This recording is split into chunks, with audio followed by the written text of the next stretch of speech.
Oh, Scott was on the roof with me. Scott was on the roof. Let's go. That's what I'm talking about. Who's in the building? Found success, but can you find your soulmate? This is what I'm getting into today. We waiting for the room to fill up. We gonna ping it up. Scott, what's going on, my brother? You know we going all the way up. We going. Oh, I want to hear this. I want to hear from you guys. Make sure you get up in the building and share the room ASAP. Soon as you slide through, share the room. Trendsetter, what up, bro? Slide up right now. Cause I really want to talk about this today. Really want to get into it. Cause I've been seeing it a lot. You know what I'm saying? I've been seeing it a lot. A lot of people finding success when they ain't finding no type of real connection. I don't know what's going on right now. We need to get it together. Ping this room up. Share this room up. Y'all already know what's going on, but please get up on the stage because I'm definitely trying to talk about this. Cheryl, get up here.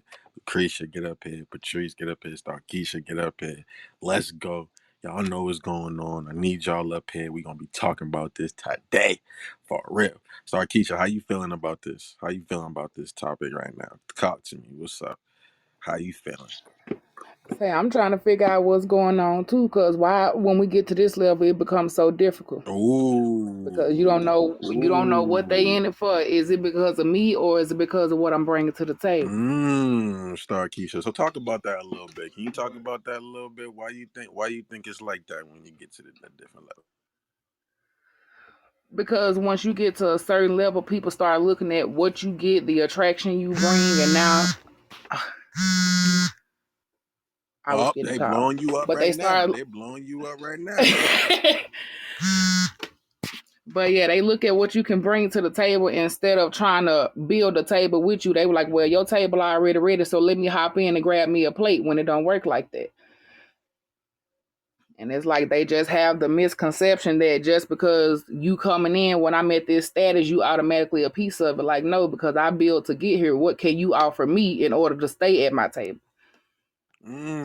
I like that. I like that, Star Keisha, because a lot of people trying to come to the table but not trying to add nothing, right?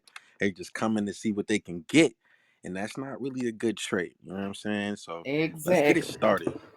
It's not a good trade. A lot of people try to come around and then they try to feed off of you. You know what I mean? Try to feed off of what you got going on.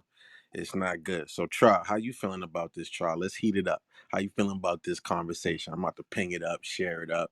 But how you feeling, Try? Trey, over to you. Let's go.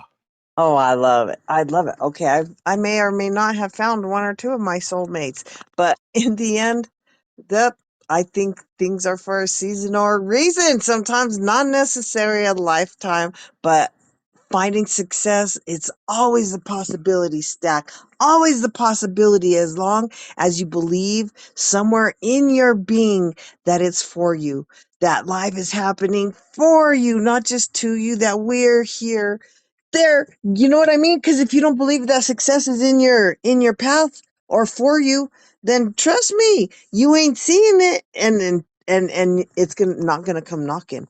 It ain't gonna come knocking. So what I want you to do is successfully ping out this room, and I want you to successfully tap on that little share button down there and keep sharing it out because this conversation is gonna get hot. Stacks got little digital stack in here. So let me tell you, I already know I'm going to love this room.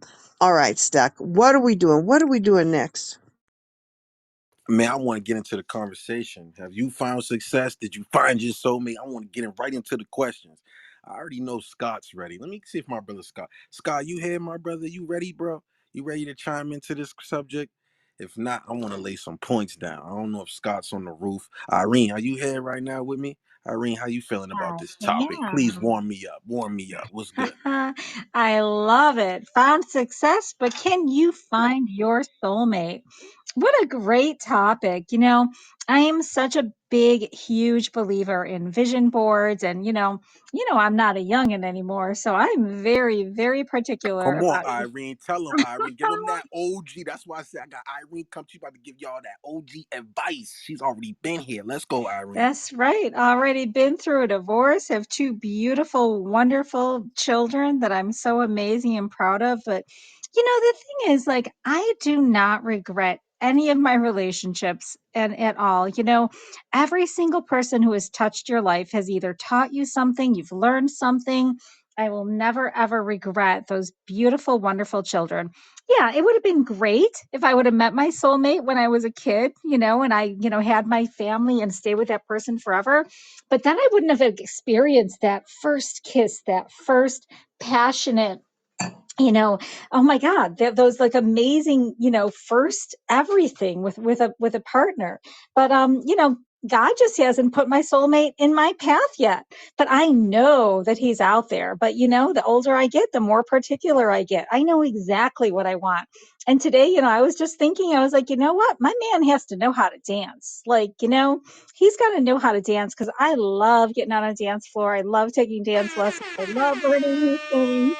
And yeah, I'm not compromising this time. After I broke up with the last boyfriend that I had, who was like 18 years younger than me, tall, hot, gorgeous, special forces veteran, awesome in every way. But there were things about him that just weren't there. He wasn't as ambitious. He had a military mindset, a save for retirement mindset. So I am not settling, and you have to be happy by yourself to be happy with someone else. So do you first, build your business, do you first. And believe me, when you're ready, that person is just going to fall into your life. I don't go searching for it. It just happens. I meet somebody, you have that chemistry, you have that connection, you just click. You don't have to play mind games or any of that bullshit. That's never how it's been for me. So just hang in there, keep building your business, and believe me, manifest the man of your dreams, and do not, or the person of your dreams, do not settle. Do not settle, Come because on, you don't Irene. have Tell them to. how important it is not to settle. Not don't settle for no BS. Tell them. Tell them. Let's get into it, Irene. Exactly. You don't settle. Nobody has to settle. You are a gift of God. You are a blessing. You are amazing. You are absolutely amazing. If somebody even tries to break you down in any way, they're just not the right person for you. They're just not the right person for you. And hold out. Do you take care of your business, take care of your health, do things you love to do, and that person will be attracted to you. So just do you, do all the things that you love doing. Such a great topic. And yeah, I'm still manifesting my soulmate, but I'm not worried about it. I don't think about it. I'm not, oh, I need a man. My life is good. I am blessed. I've got two beautiful, amazing children. I'm running two businesses now, and I'm getting featured all over the place. And I got my books coming up and so many amazing things. I'm just, living my life, and, just, dodging the ones that aren't the right ones, dodging those bullets. And I'm just going to keep going until the right one comes through. So great room stack. I love it. Woo! Irene coming in hot. She already knows what it is. Irene, thank you for being here. I want to talk about this. Found success. But can you find your soulmate? There's so many, I know a lot of entrepreneurs is what they do. They'll find a lot of success, but they won't find it. They'll just be, alone and lonely. If you guys agree with this, put some ones in the chat. Let's start getting active. If you agree that, a lot of people find success, but then they become lonely. Let's start getting this, let's start getting this chat active, because it's up to you. It's up to you to be at the right place, the right time to meet that right one. But it's up to you, right? You got to be there. You got to have them good values, them good characteristics. It's all about you, right? But I want to hear from some more people on the stage, right? I know I got Lindsay here, Michelle, Marina. Go ahead, Michelle. Please, Michelle. Warm me up. I'm chilling. I want y'all to get into this conversation. Let's go. Hey, Stack. Hey, everybody.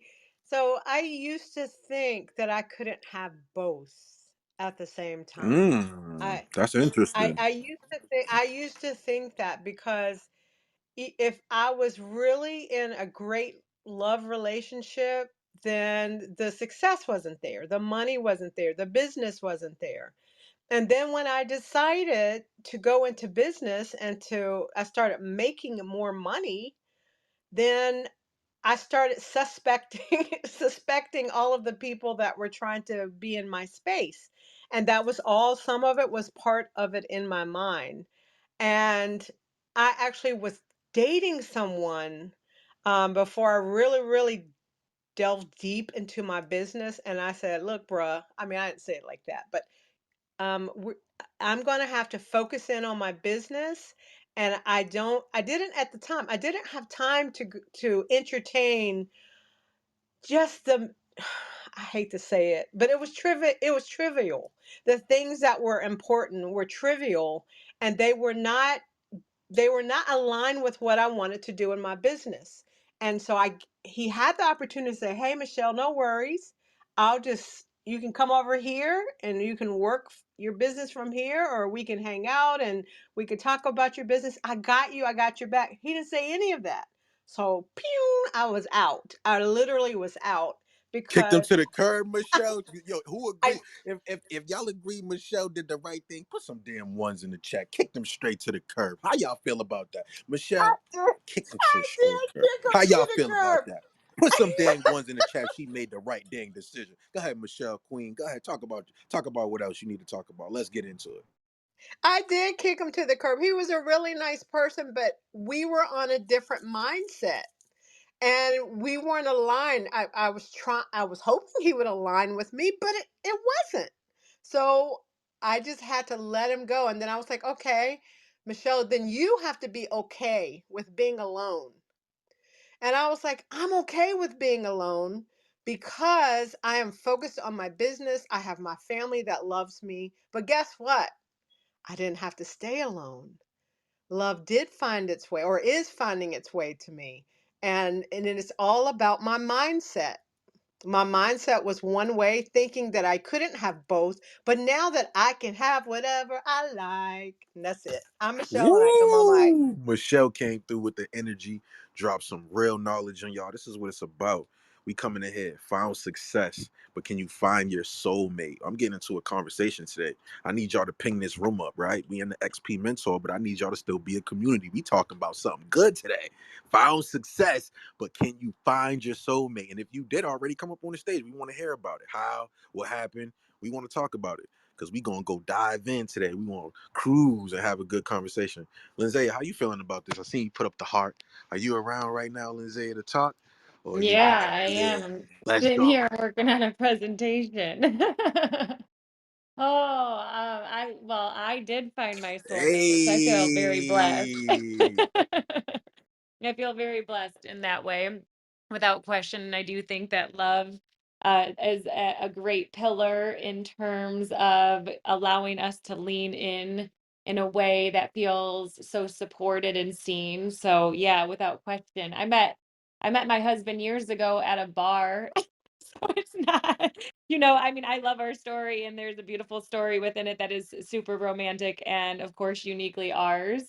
And for me, this is what I wanted to pour into the room because it's something that I have distinct awareness of. When I met my husband, I actually still battled enormously with my self-confidence and with my value of self and my self-worth. However, at that point, I met him and I was the proud mama of a 2-year-old baby girl. And what I didn't think I was worthy of, I knew that she was. And so the truth of the matter is, I, of course, do not encourage people to go have children prior to marriage. That's not what I'm saying. And, our story is a beautiful blessing. And my husband is my daughter's father through and through. And she has a biological dad she has a relationship with too. Um, in my opinion, not even close, and in her opinion, not even nearly as significant. And I say that not to giggle, but to be hope for those that sometimes feel like they might not have hope in those situations. And so what I know is truly my story is that what I was accepting prior to the arrival of my daughter Earthside was a true duplication. I would have walked the identical path of what I witnessed coming up in my raising. I was raised by a single mom. I don't want to, be here to bash my mom, and I love her dearly, but it is not someone I aspire to be like. And because of that, Come on, I Lindsay. You can be real in here, Lindsay. yeah. We in the Well, real that is room. We very good. real, and I will honor my mom and say that simply her mindset is not one that I want to duplicate, and her personal choices are not what I want to. I don't want to be the same. My mom lives in a way that is like in my mind, it's in poverty. And I don't want to live that way. And I grew up that way, and so I've been hungry forever to not be limited by finances. It fucking infuriates me that the difference between me being able to help somebody and do something I'm inspired to do and actually being able to be actionable is when it's in relation only to finances. I literally, like, my blood curls because I don't want that to be the barrier to the way that my heart beats in this world.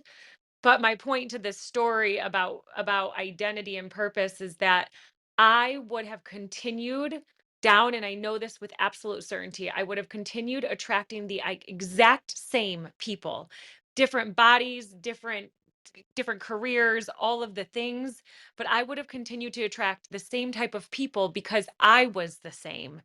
The thing that was different for me is that she became my thermometer, and my level of worth for what she was worthy of was beyond what I could ever even conceive. In fact, she's been my guiding light for how I have chased it down for self. Because the more that I fall in love with me, the more I attract others who do the same.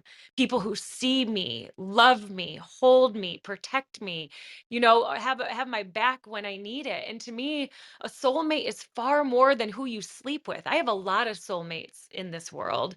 I have a whole lot of souls that my heart was meant to cross paths with, connect with, do business with, build dreams with, expand with. Like, that's not even in doubt for me. But my story is that she was the beginning of my trajectory. She is truly where it started. And because of her, I married a man who treated her the way that I desired to be treated and what I wanted for her, which means that I get treated in those same ways. And that doesn't make him perfect. Listen, we've been together 16 years.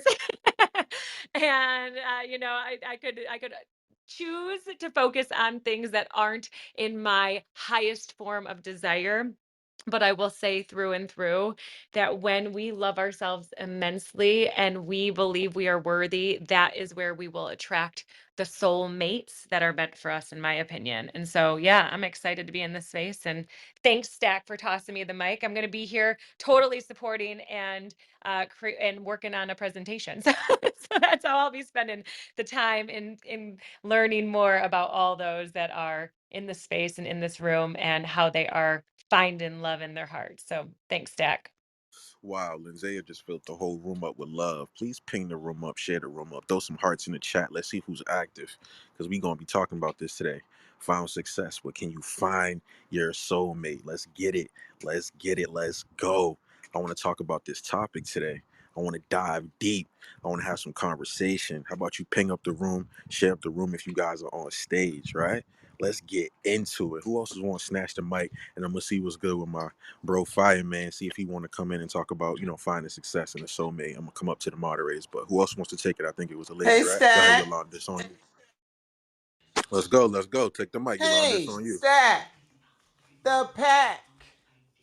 Let's go. This Let's is go. How you feel about Yolanda. You Yolanda? How know, you Lindsay, feeling you and about the I have topic? some commonalities. We have some commonalities. And as you all were speaking, I was thinking I got my mind on my honey and my mind on my money because God has blessed me with an amazing man. I met my husband at a karaoke bar 30 years ago. 30 years, 30 strong, 30 Yolanda. packing Talk about that years, that 30, that 30. 30, like Morning 30. Yes. And I too was broken because I had come out of a 14-year horrific so called love at first sight relationship. And at that time, I had my 3 children, and God blessed me to meet this man. And I was broken, and I didn't trust anybody, especially when it came to the male species. And through my brokenness, in which, I'm going to be vulnerable right now, I do soul work every day. But I have been truly blessed with a man that has built up my confidence as well as educated me on financial literacy because I wasn't raised with that structure. You know, I was robbing Peter to pay Paul, trying to use $2 to make rice, get a bag of rice, a tomato, and beans in a can to feed my family. And this man stuck by me and he saw my power in me. And like Lindsay has said, you know, it doesn't matter where you meet the person, but you want someone to love you for just who you are. And I tell you, I have that. And so, with the love that I have, over the years, it has blessed me to love myself because I was a lot broken. And through the journey of, you know, us being together and my children going off to college, and, you know, this man has been my backbone. But I had to realize that I had my own backbone, that I had to stand up and be the woman that God blessed me to be. And I just told him just now, I said, I'm going to get in on this conversation because I have excellent credit now. I love myself. Like, I am so conceited about myself. My confidence is so high because he supports me.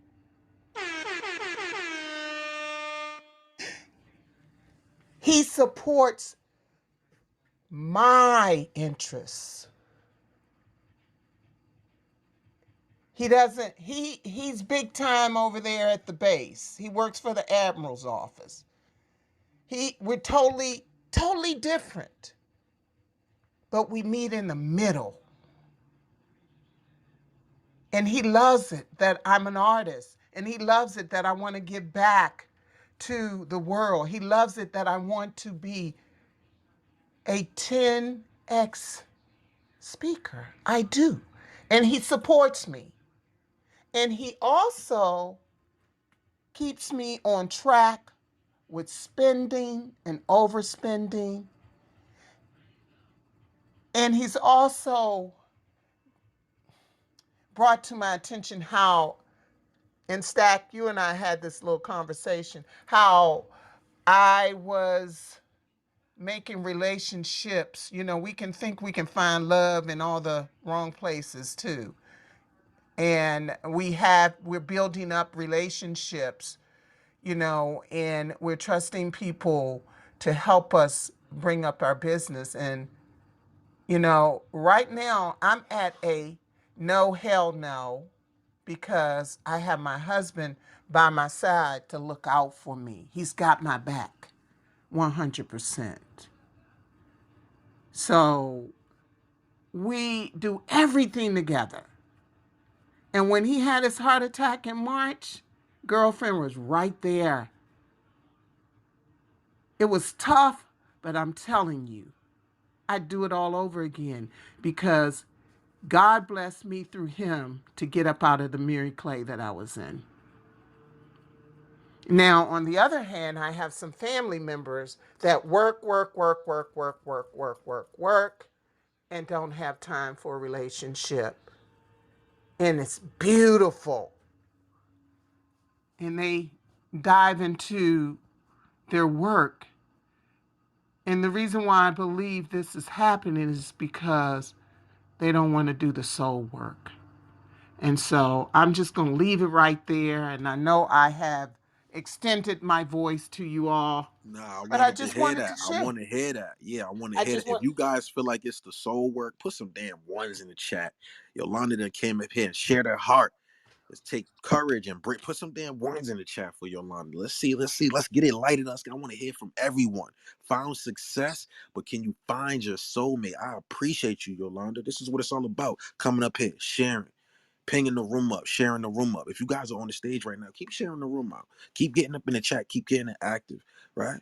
Who else is coming in hot? Who else is snatching the mic after Yolanda? Thank you for that And I share. just want Who to else is say, coming in? I just want to say Go one ahead, more Yolanda. thing.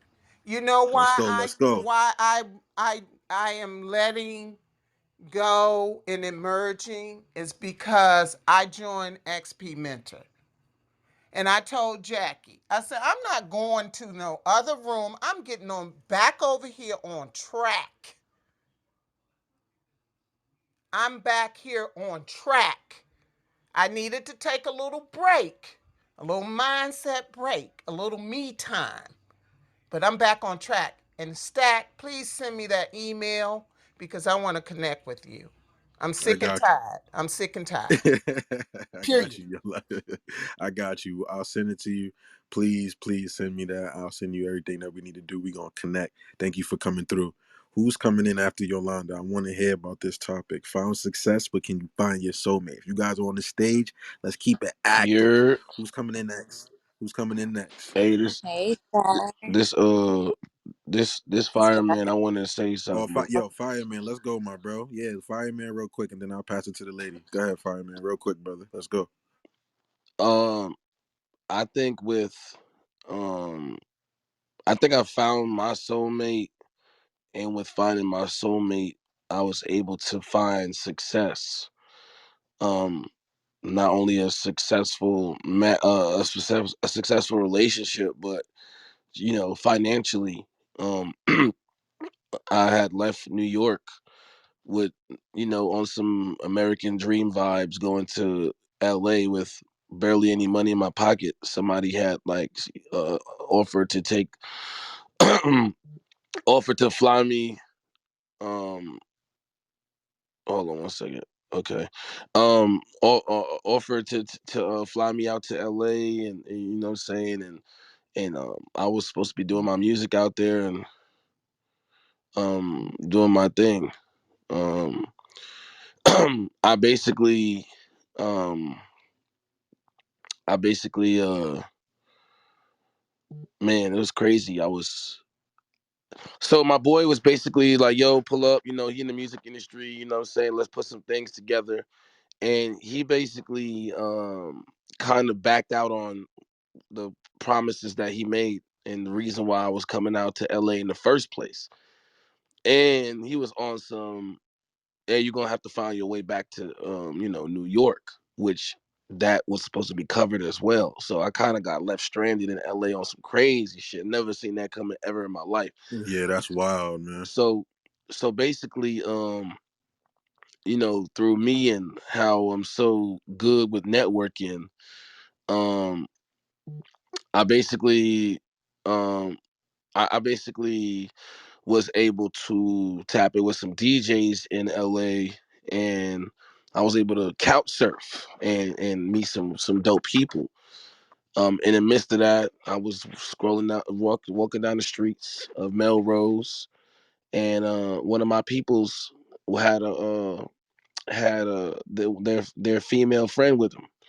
He was like, "Yo, I gotta introduce you to this girl. She's going through some shit with her man, and I think you'll make a good candidate because I know you're doing your thing in the music." And I was like, "Word, yeah, let's get tap in." Mind you, I barely had any bread in my pocket. You know what I'm saying? But it is what it is. I was doing what I needed to do to make some ends meet, and we went on a date 2 weeks later, and we really super connected. And she took me in on some, man, it was crazy the way she took me in.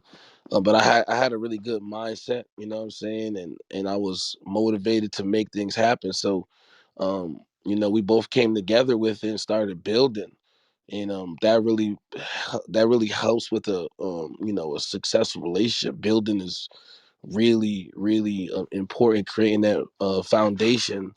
And she introduced me to an investor the next week. You know what I'm saying? Crazy. The investor spent almost $100,000 on me first week. You know what I mean? Like, They don't crazy, know man. that, yo, fireman. They don't know the power of like having a good woman that got your best interest, right? They don't know that. They like to talk about that real quick. That the best interest and how they can, be looking over you, right? Yeah, best interest, man. It was crazy because so it was a situation where money started getting real scarce, and I was like, man, I kind of told her like, yo, listen, man, I might have to go back to New York. I'm gonna figure out how I'm gonna get back to New York. And she was like, nah, man, like I want you to stay in LA. Like, what is it gonna take? Like, I'm like, shit. The only way I'm gonna stay in LA should if shit if I stay with you. Like, if you let me stay in your crib, then we could make something happen. She like went ghost for like 3 days. She said she damn near almost blocked me. She was scared. She didn't know what to do, but she still wanted to like pursue me. So I had like a videographer was doing me a favor, was shooting my music video. I didn't have to pay for it, and she wound up pulling up, and she seen my vision. She seen of people that was behind me, that was like that was invested in making sure my vision came to fruition. And she was like, man, you know what, I respect like what you got going on. You could take $1 and make it look like $100,000 vibes, you know what I'm saying? And one thing led to another. She let me stay with her, and things was rough at first because she was supporting me and her at the same time. And I started using my resources because she's in publicity, and I started actually helping her make money. So in return, we both making money at the same time now, and this is us building.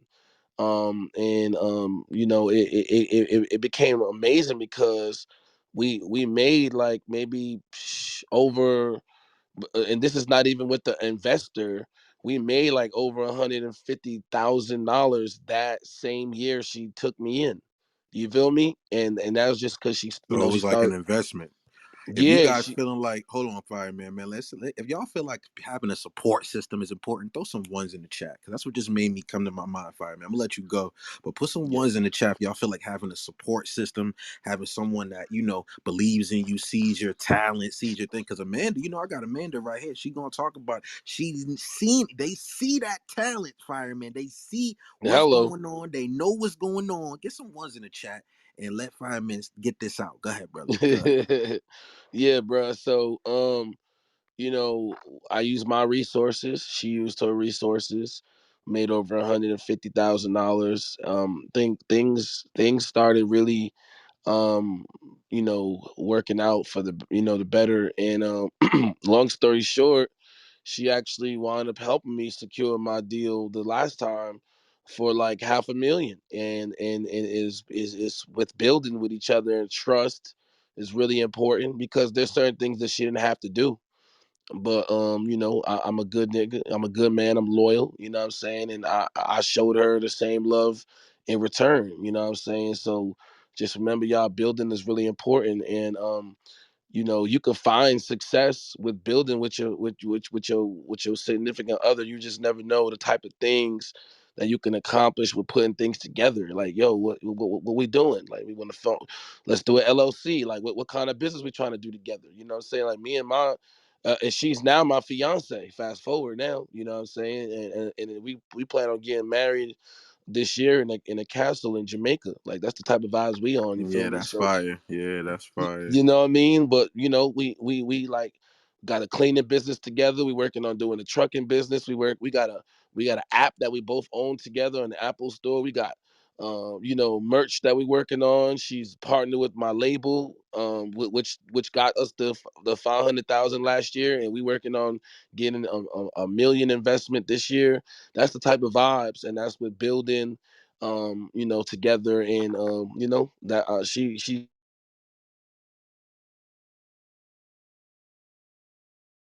funny. She just called me. I got my name I never felt, I got a bunch of tattoos, but I never seen me getting a tattoo of a female. But I got her name tattooed on my face.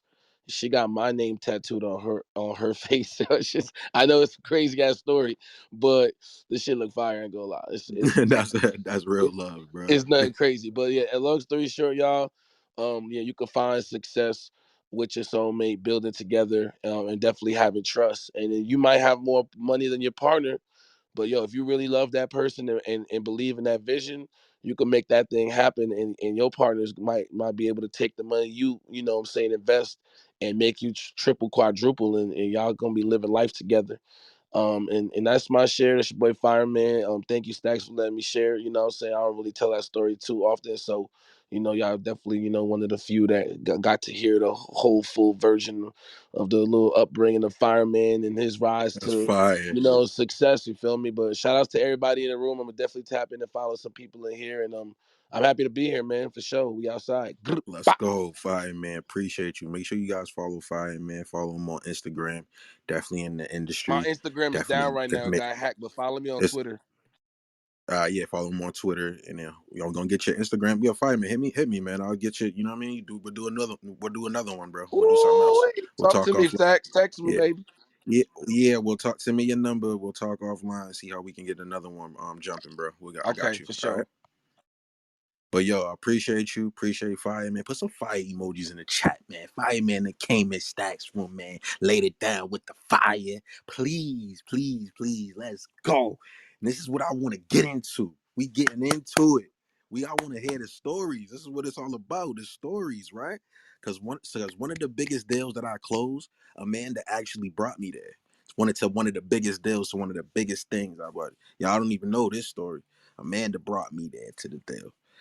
We got there together to the deal. Big deal. Didn't even know it was gonna happen. But me networking, her believing in that situation, it was crazy.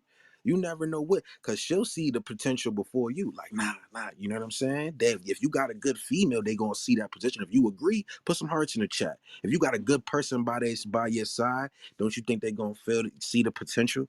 Don't you think they gonna see different opportunities, right? Don't you think they're gonna be like, yo, or that's gonna be a good idea, or that's gonna be good for you. You always supposed to have someone with your best interests. That's what Fireman was talking about. You want someone that's you could find success, but if you find your soulmate, you definitely want them to have your best interests. That a good heart, someone that wants you to thrive, and you want the same for them, and mutual. It's all about that mutual respect. You already know. Keep pinging up the room, keep sharing up the room, and I want to hear from some more people. Found success, but can you find your soulmate? Who else is coming in hot? Who else is coming in with another share? What's going on? Who's taking the mic? Let's go. Hey Stack, this is Rebecca Collinsworth speaking. Rebecca, let's go. Rebecca, it's on you, Queen. How you feeling about the Hi. topic and the title? Let's get into it. I'll tell you what, this is something, this title, like when I saw it, I'm like, oh my gosh, this is a whole because in my experience, I've yet to come face to face with my soulmate, but the more successful I have become, the easier it's been to keep my line of sight clear because there's been fewer people who have been able to walk that path with me. So it weeds out a lot of distractions by staying focused on the things that matter most in that capacity. And then there's another aspect to a neshama, right? Or neshama, depending upon how you want to do it, right? So not the actual nishmati, right? But like there are people who have come and been ingratiated into my path who are from a very platonic way a soulmate, and that they are walking this path with me and we are pursuing and building and growing our successes and sharing in our successes and building one another up. And in that way, it's just been absolutely amazing having somebody like Fireman said that like believes in you and is in your corner and has got your back, and is always there and just propelling you forward into the best version of who you are so that you can walk freely in your created intended purpose is absolutely magnificent. There's nothing that matches it. I'm Rebecca Collinsworth. You can find me by looking for the goddess in the room, and I'm done speaking. Woo! Thank you, Rebecca, for coming in hot. We talking about a good topic today. Make sure you guys are pinging up the room while you're in here, sharing up the room. Get up in here. Tell people to get up in here because we're talking about a good topic. Found success, but can you find your soulmate? And if you found success, why do you think some people don't find their soulmate? I want to get into a conversation. Who else is taking the mic? Who else is coming in? I want to hear from everybody. Who else want to come in? Please snag the mic. Please. One. Let's see who's in here. Well, Who's in here? Let's go. Let's go. Eman, it's on you. How you feeling about this topic, Eman? actually, Stack, that's really something that you made me think about a lot because when you are a successful person, it's becoming harder for a lot of us to find someone who can be the soulmate. But is it about us, or is it about the factors that we wanted to find in this person? Is it about what you decide to get, or is it about you just how you feel about others? Because here's what happened with me. For me, it was it was just the common social marriage of everybody in my society. That's not really based on finding your soulmate. And whenever and with each time I had big success in my life, I had less love, less respect, less valuating for what I do.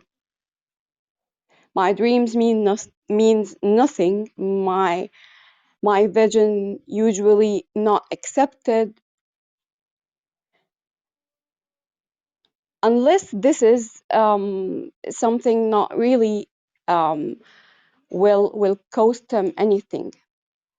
So when I decided to get rid of all what the shit that been happening, here when the light started to shine, and I realized that it's not about having someone in your life. It's about, do you really wanted that? What you think about is not only, as Lindsay was saying, it's not only who you live with, it's about who you can trust and build with them.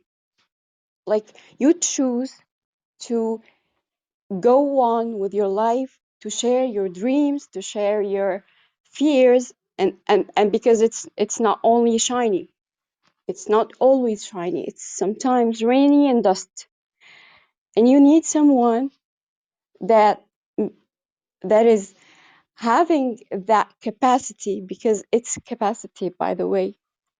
Some people have no capacity to love. They don't have it inside, so they don't know how to do it. Eamon, So, Eamon, if you yeah. guys feel like, if you agree with Eamon, if a lot of people don't know how to love, if they don't know what it is, let's put some ones in the chat if you agree with Eamon. And I wonder why, you know what I'm saying? Some people are probably broken. Some people don't know, you know what I mean? If you agree with Eamon, let's put some ones in the chat, because, you know, a lot of people don't know what it is to have that true, genuine love. You know what I'm saying? That true, genuine, good spirit. So if you guys agree with Eamon, let's see some ones in the chat. And then, you know, right after email, somebody come right in and, you know, share what they think this, what they, you know, how they feeling about this topic. Eamon, over to you. Let's go. Because let me tell you why some people can't even give love. And it's not all the time that they don't have it, but they don't think that it's okay to show love. It's okay to show, because love folds some insecurities. You're just giving the best part of your heart to someone, and you don't know if they can hold it or not. But it's a lot of the time we don't really do the inner work, the spirit work. When you are free, and listen to this, guys, again. When you are free to do your inner work, to know and to refine, they have something, that really important in this point, and very um very desirable to human beings. It's, do you do you really feel like you have the faith, the right one? Are you loving yourself? And if you don't, guys, it's available there on XP Mentor, Of and course, the always. We seven always steps. got love here. Yeah, and stack. What I meant here is the 7 steps to unlock your subconscious mind. Because when you dive deep in there, you will know how and why you can give love or you can't give love. Because you don't love yourself in the first beginning, or you don't. You have been raised in a way that doesn't show love in the genuine way. So we all need that soulmate, but your first soulmate is being you, is loving you. You are your best soulmate. Then you go find someone out there. Find the soulmate in your inner universe, and it will appear in your outer universe. Because guess what? When the students are ready, the teacher shows. Back to you, Steph, and done speaking for now. I appreciate you, Eamon. That's what it's all about. Finding success within. If you guys agree about that, if you guys feel like success is finding happiness and fulfillment within yourself, let's get up in the chat. If you guys feel like finding success is really that happiness within you, being happy with yourself, you know what I'm saying? What do you guys think about that? It's always that within. You're right, Eamon. Find that success with you, be your own soulmate, and then you will find it when it comes to you. The universe will put it to you, right? It will come right to you. And you know what else you got to do? Set them goals. Break them down. You can have short-term ones, long-term ones, but breaking them down into smaller ones will make them more manageable for you so you'll be good. So make sure you guys are doing goals out here too when you find success, you know? Because when you find success, your soulmate will come. You ain't got to worry about it. It'll pop up right for you. This is what it's all about. Thank you, Email. Let's keep pinging up the room. Let's keep sharing up the room. Make sure y'all lighten up the chat. Make sure y'all getting some more people in here because I want to have a conversation. Found Hey, success. Stack, it's Marcy. Marcy, Hi. please light it up. It's on you, Marcy. I Found wanna, I success, but wanna, can you? Let's go. yeah, well, I wanna talk about relationships. So many of us are mastering earning wealth, right? That's what we've been doing the last few years. How do we master our finances? But there's three things to happiness: money, health, and love. And the You interesting said this piece, earlier. You said this earlier. This is why I. This is why. Come on, Marcy. Can we talk about this? We yeah, said this earlier. We were just talking about this. I know. So my question about that is, I think, at least for me, when I was raised, my parents didn't really teach me. I mean, I saw love because I saw it in my home, but not really to understand it for myself. So what happens when you're young? You don't really understand who you are. You don't really like understand like what lights you up, what makes you happy, like what gives you joy. And so then you just kind of go start dating and you just kind of fall into something, right? And then you end up marrying and you end up having babies with something, and then all of a sudden at some point you realize, oh my gosh, I was way off, right? And I don't know if that's happened to some of you, but I think it starts at an early age, especially if we're parents to our children, like to really talk to them about like what it is to love and what it Hold is. on, Marcy. Let's light up the chat. If you guys feel like it starts at home, with the parents to love, put some hearts in the chat for Marcy. You gonna keep y'all active all night. Get some hearts in the chat. If you feel like it starts from home, because I'm gonna have Marcy give it to y'all. She knows what it is because she loves. She loves. You know, she know what it is to love. She don't know me. She haven't even met Stack Pack yet, but she loves. She loves. That's what it's all about, being a loving spirit. So let's talk about that, Marcy. You know, starting at home. You know, I think it really Yeah. does start at, home. It What's up? starts at home. It starts from what you see, but it also starts from as parents talking about like what's a good fit for you? Who are you? What lights you up? You know, if you like a certain kind of music, if walking in the rain makes you happy, if you like incense and crystals, but yet then you find a mate that doesn't like any of that, but yet you think that it's going to somehow work. Like you like, I think that like is, finds like if you understand to look at it, right? But then here's the other crazy part. if anybody's ever read the Four Agreements, one of the Four Agreements is basically love with non-attachment, which just basically means like love people for who they are as well, right? And so maybe you're not exactly the same as your partner, but can you love them for who they are? So you got to love yourself, you got to love who they are, you got to have something that goes together, but then you also have to be okay to love them for the things that they love. Am I making sense? Like there's a Ooh, lot of stuff Marcy, I going look, on in love this it. yo, mix. Marcy's hitting. What's up, Irene? How you feeling about what I Marcy said? love Marcy's hitting, Marcy. right? all She's She hitting. is all the time. tearing it up, girl. I love Marcy. She's one of my, oh my gosh, we're like so aligned. Like, Marcy, we were on a call on a Zoom the other day. She's like, Irene's like the blonde version of me, and Marcy's like the brunette version of me. Like, we're like, we have the same favorite song, and everything you're saying, Marcy, is just resonating with my heart. Everything you're saying, Marcy. So keep on going. Oh my gosh, I love this. Let's go, Marcy. Keep Oh lighting my it up. You, goodness.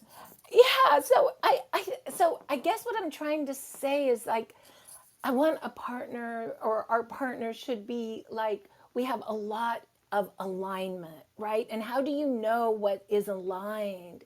Well, it's things, write it down. Do we like to do the same things together? Do we like each other's uh-oh. conversation? Marcy's giving y'all that checklist. If Marcy, if y'all feel like it's a checklist, if your partner should be, compatible on everything on the checklist, like you feel like they should like what you like, and what do you feel about the compatibility thing? Let's get up in the chat if you guys agree. Because Marcy, I'm gonna make them break it down. You got some gems. I don't want them to go over none of Marcy's gems.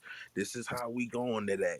If y'all think it's the compatibility factor, let's get into it, because you can find success, but when you find your soulmate, you're definitely going to have to make sure that they're compatible and like the things that you like to enjoy as well. So let's get into that, Marcy. Keep firing it up. Let's go. Big stack. Yeah. And I'm coming in hot, so y'all better come in hot. I want to hear some shares from everyone that's on the stage. Let's go, Marcy.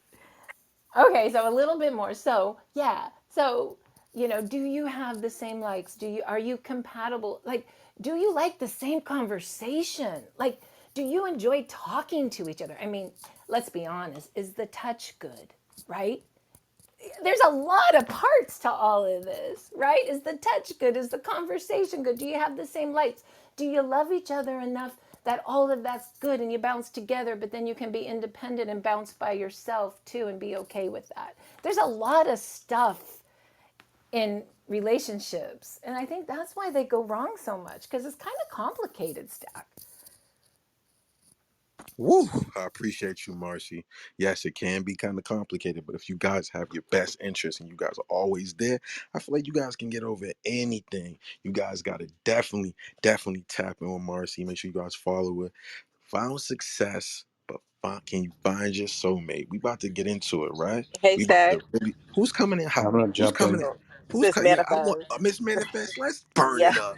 Make sure you come in Listen. hot. I'ma just fall back. Miss Manifest, y'all grab them like go crazy. I'm out.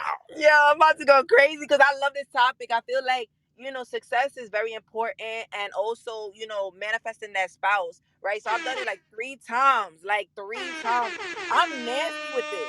Like, I literally wrote out a purpose partner list when I was like 16, right? I mean, to the T, to their morals, values, eye color, height, everything to the T. I'm talking about, it was about 300 things on that list when I was a little girl, right? And I just knew that I needed to manifest according to what I was looking to attract, right? Not looking for it, but attracting it, right? By becoming it, right? So as a little girl, I don't know who told me about this, but I just did it. I'm very diligent with listening to my inner thoughts. So one of the things that I did was write that out to the T. So treat your spouse or treat your success as if you baking a cake. Like, write out the recipe. Ooh, Like, bake write out that the cake. recipe. Bake I'm that so cake. serious. Like, listen, this is nothing to play with. Like, and people be like, man, I don't manifest, my spouse. I don't manifest love. I'm having all these toxic relationships and all these different things. I'm like, you're attracting that. I'm like, you gotta make sure that you're focused in on what it is that you are attracting for the positivity in your life. So I match mine as my business. So my dream clients is my dream purpose partner as well. Right? So when I started to really narrow down what it is that I was manifesting, I started to attract it effortlessly. But as I grew, I literally had to change the list.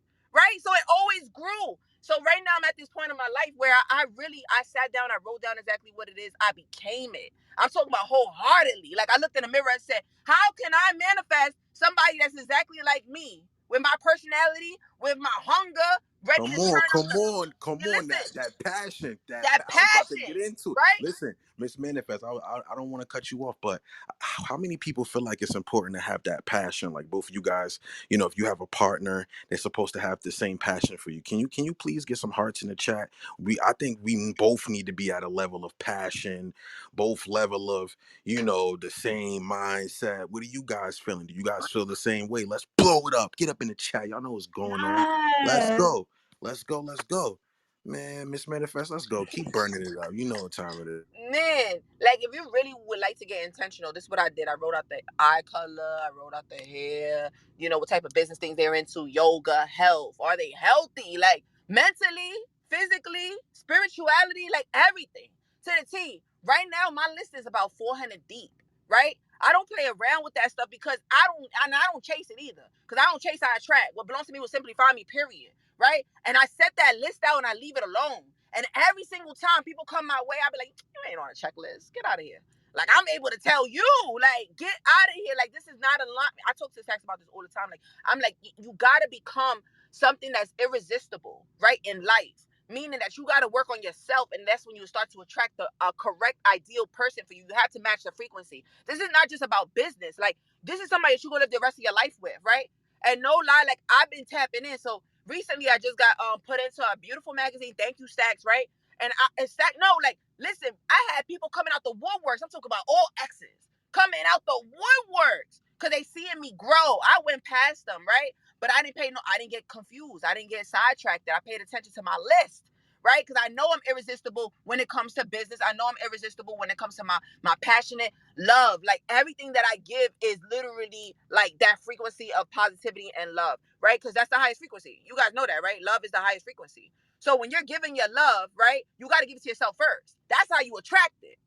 And then you look at your list based off the things that you're doing for yourself first. Period. Right? So if you're seeing yourself in a toxic relationship, thank God you got in that relationship so you know what the standards is for yourself. Thank God you went through that breakup. Right? There's things out there that is literally put in front of you to be just as a test.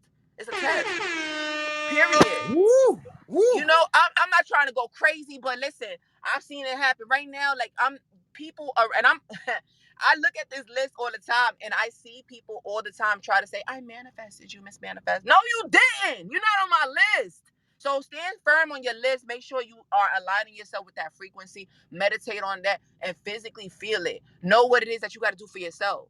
Cause how you gonna ask for something that you're not doing for yourself?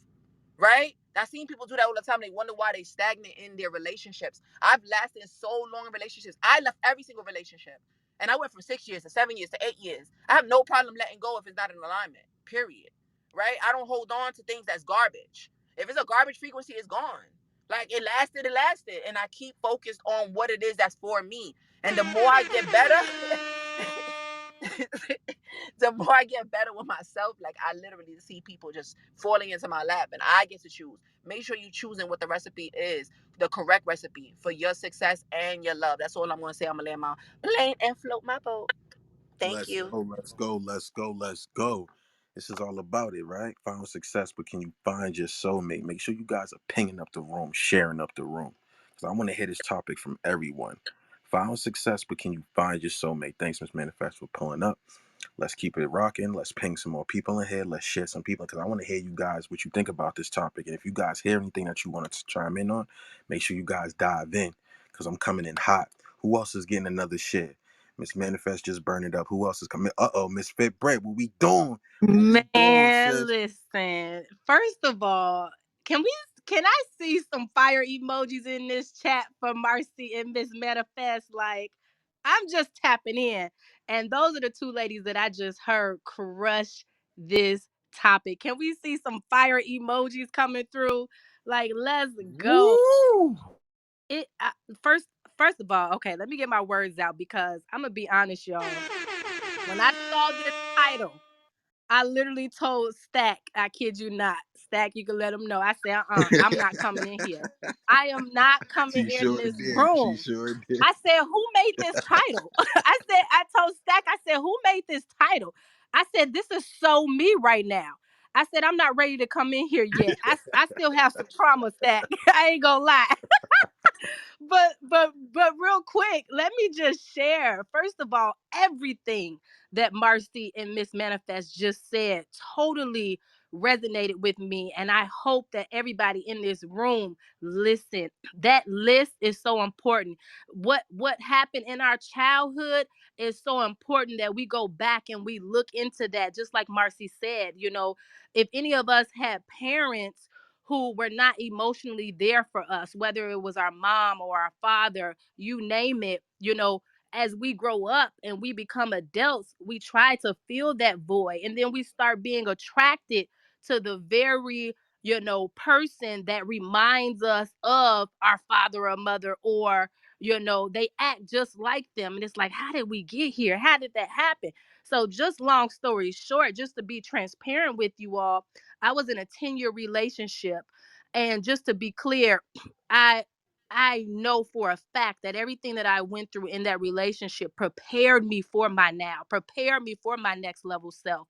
But financially, we struggled for 10 years because we were out of alignment. We were out of alignment. And when I say that, when you are out of alignment, there could be a few things. It could be spiritually, mentally, physically, financially, emotionally. And for me in that relationship, just to be transparent, we were unequally yoked. Both powerful people, both powerful business, woman and man, but we weren't able to make that power pop because it just wasn't in alignment. And one thing that I realized that I had to sacrifice when I finally decided to step away from that relationship, I quantum leaped. I literally went from having $322 in my bank account to doing over 128K in less than 9 months after leaving that relationship. And that happened because I started to tap back into alignment. I started owning my power. In that relationship, I was codependent. I wasn't really truly, really showing up in my strengths because my weaknesses were his strengths. And so, with that being said, I realized that after leaving that relationship, my strengths and my weaknesses became my strengths. And so, with that being said, you guys, it's just so powerful. And I'm so glad that I even came into this room now after saying that I wasn't coming, because I did not have a list before. I did not have that list. I didn't know exactly who I was. And so right now I'm in that space of becoming the very person that God ordained me to be at my highest self. And I know that now, being open to receive, having that list, my soulmate is coming. That person will be exactly what I have declared on that list. So I just wanted to say that. And again, thank you for this topic. I'm glad I did tap in. Let's go. Ooh.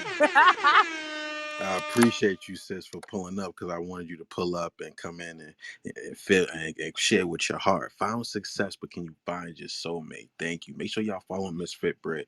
Make sure y'all light up her Instagram. Make sure y'all follow all the moderators on stage. I appreciate all y'all for pulling up, because we gonna keep getting into this topic, right? We gonna keep getting into success. We gonna keep getting into soulmates. Ping this up, ping this room up, and share it up right now, right? If you guys agree, right? The person that you find that soulmate with, don't you think they should be, your source of encouragement, love, and make you feel satisfied with life? If you guys agree, put some ones in the chat, because I feel like who you encounter, they should be, someone that you're satisfied with, satisfied that you can make a connection with, can encourage, support, right? And if you guys agree with that, let's talk about it, because I got someone that always supports me. You know what I mean? Amanda always supports 24/7, all day. Support. It's all about who you got that's going to make you feel fulfilled. Good. Always straight. Oh, yeah, you need to do this. You need to do that. Giving me the suggestions, but the right suggestions. You always need someone in your corner. And I'm telling you guys that right now. That got your best interest, though. You don't want just anybody in your corner. And if you guys agree with that, keep lighting up the chat. I don't want just anyone in my corner. How you feeling about that? You don't want just anyone there. You want to have the right person. I told y'all what time it is. We about to light up the chat. Keep going crazy. Light up the chat. Don't just have anyone around you. It can affect you being successful too. You get the wrong person before being successful, you'll be in the dumps. How y'all feeling about that? Keep pinging up the room, keep sharing up the room. But let's keep getting into it. Who else is snatching this mic? Matter of fact, let me get a reset from Lindsay, and then she's gonna toss the mic up. Lindsay, are you around to give us a reset real quick? I Let's am go. here. I am here. And I am absolutely game to give a reset because I was just telling my husband, I was like, this is more than a soulmate room. This is not like how to find your soulmate. Well, it could be that too. I mean, listen, if you guys meet in this room and you don't DM Stack and tag him, blow him at least an invitation to the union. But you guys, in this space, an XP Mentor, what it is we do here is we are building 1 million. We'll have 1 million people on the platform, 1 million of the strongest entrepreneurs in the world. And so we're uniting in this room on this topic. Be sure you are following the club. Be sure, of course, you are following Stack. Tap on and tap in. I now am witnessing so many, including my own. We are working together to bring something forth for the beauty business and working with Stack. And I have witnessed so many who have worked with this man and continued to find. I'll talk about soulmate, soulmate in content and marketing right there. That's how you can that's how you can connect with a soulmate to up level your game there. But you guys, let's keep this conversation going. If you haven't already, be sure you share this in the hallway. And if it's been a minute, I'm going to take a look. Let's see, 1 minute ago, and then before one, and we've got Faith 1 minute ago. By the way, I love you, Faith. Nice to see you. But other than 1 minute ago, the previous shares were 6 minutes ago. And I say that with no shame. I say that because right now we're hearing great information and stories, and we're getting inspired and so much more. Invite people in that feel the same way, that could be fueled by the same energy. And most importantly, if you're spending time here, it helps you. So make your time here spent well for you. It will help your algorithm. The more that you put emojis in your profile, the more that you Stack, by the way, he's doing us all a favor. He pretends like it's get in the room, like, I'm going to keep you active. I'm going to keep you active. Not only is it great for integration into what we take away if we have a moment, but the other part is that it shows the app that we're interactive, which means that for each one of us, our own algorithms go up. Of course, a man that runs a media agency runs a room that way. So if you want to have others here, be sure to do it. And Stack, I'm handing it back to you. Let's go. What we doing, man? Who's snatching the mic? Who else is coming in hot? Man, I'll Found jump up in success. here for sure. Please, let's go. Who's jumping in? This is Snatch the Aaron. mic. Let's go, Aaron. Let's get it, Man, man. Burn I, it g- up. I gotta say, Stack, thanks for hosting this room because this is something that I feel deep in my spirit that I have worked on for what seems like lifetimes. And the partner that I've been blessed with, that I've called in, that I've manifested, has been someone who I have met in many lifetimes. And we found each other again. And right now, I am looking at the beautiful manifestation of finding your soulmate. And she is smiling at all of y'all right now. She just turned 4 months Hey, old. put some put some hearts in the chat for Aaron's newborn. Put some uh, hearts in the chat for the baby. Let's go. Get active. her Got name's you, Erin Aaron. Rose. Man, I appreciate you. And I just gotta say, we don't attract what we want. We attract what we are. So if you're looking at your partner and you say, man, this isn't who I want, then you really got to look in the mirror and say, well, who do I need to become to attract who I want? I said my prayers and I got down on my knees every night and said, man, Lord God, Creator, Spirit, please bring me my best friend, the mother of my children.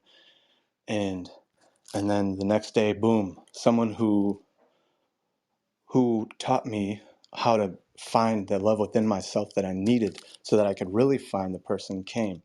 And that sent me in a downward spiral to learning about myself and looking in the mirror.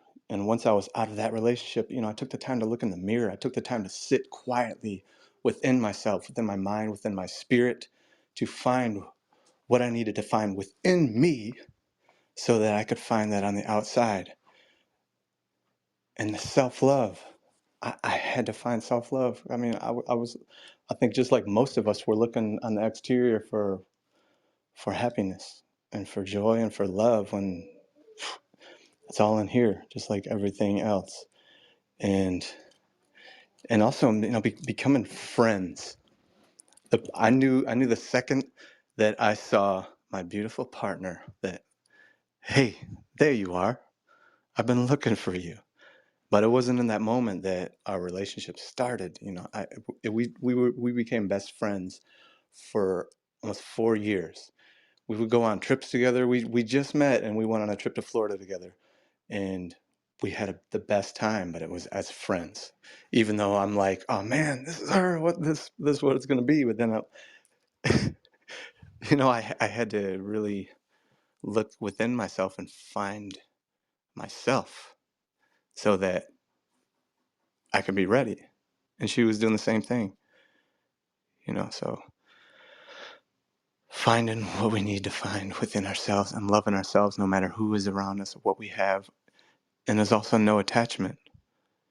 I'm gonna love her the best that I can while I'm here.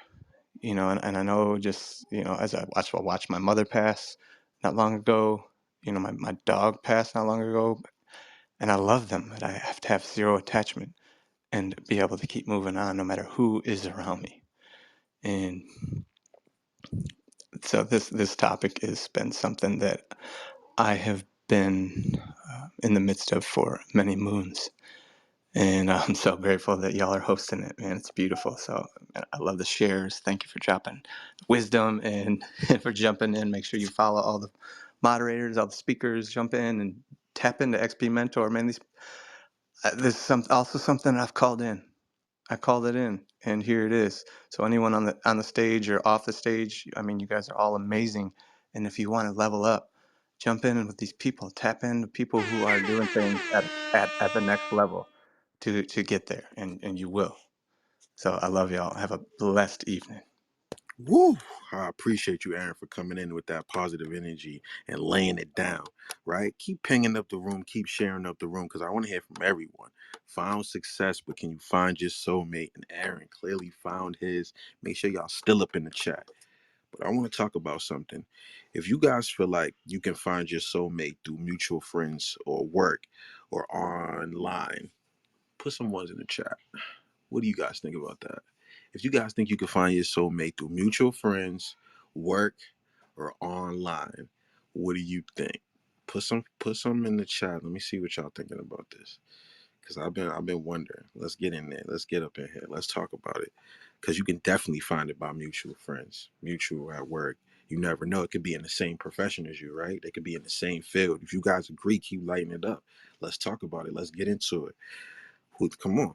Who else is snatching the mic? Found success, but can you find your soulmate? Jack, Stack them in the building. What we it's doing? Who's coming? Michelle. Michelle, it's on you, Queen. Burn it up. Let's go. I'm loving this topic and I'm very amused by it because when I got pinged in here, I started cracking up. I was like, we're going there. All right, we're going there. I'm ready. Buckle up. Let's go. So, one thing that I was told years ago was to, like Miss Manifest, have your list, right? If you manifest everything in all areas of your life, your business, your clientele, your relationships, right? Your spiritual life, right? We have goals in all these areas. We have a list and a strategy, right? I'm not gonna get too much into strategy, but there's strategy behind everything, including love, including romance. A part of the strategy is having written down exactly what it is that you want. So not only knowing what you want, but how do you feel with this person, right? This is something that people miss, right? How do you feel when Get up in the chat for Michelle. If you feel like, how do you feel with that person is important? Put some damn hearts in the chat for Michelle. We about to get man, active. We everything. about to get active. If y'all How feel do like you it's just, feel how do you feel? How do you feel? How do you when you're think that's a doing the big? most basic mundane things together? When you're just hanging out, how do you guys feel together?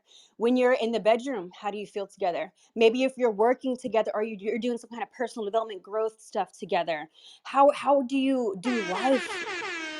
How does it feel to do life together? You're just going to the grocery store, are y'all joking around? You're playful. Do you know when to be serious? Like maybe, oh, they know when to be serious, but they know when to be soft and gentle with me. So I invite you to look at your list, but then also have a whole category, right? It's all about feeling.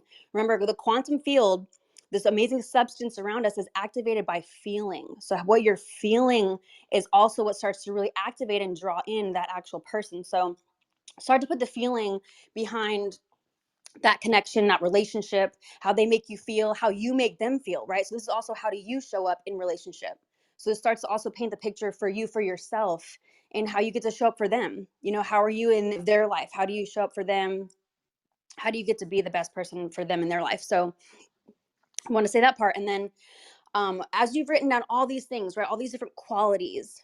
So it's important to write down qualities about this person, right, that you're desiring to Yeah, them manifest. If you yeah, them qualities. Let's talk about the quality. If you guys feel like quality is important too, put them ones in the chat. Y'all gonna get active. right, Qualities, like, qualities, quality. are they generous? Are they kind? Are Let's they slow to go. anger? You know, are they loving? Are they tender? Like, start writing, you know, those things of the qualities that you desire to have of in a person next to you. So that's invitation number one. And then this part is then I want you to ask yourself, are you everything on that list? Ooh, that's a good one, Michelle. Let's go.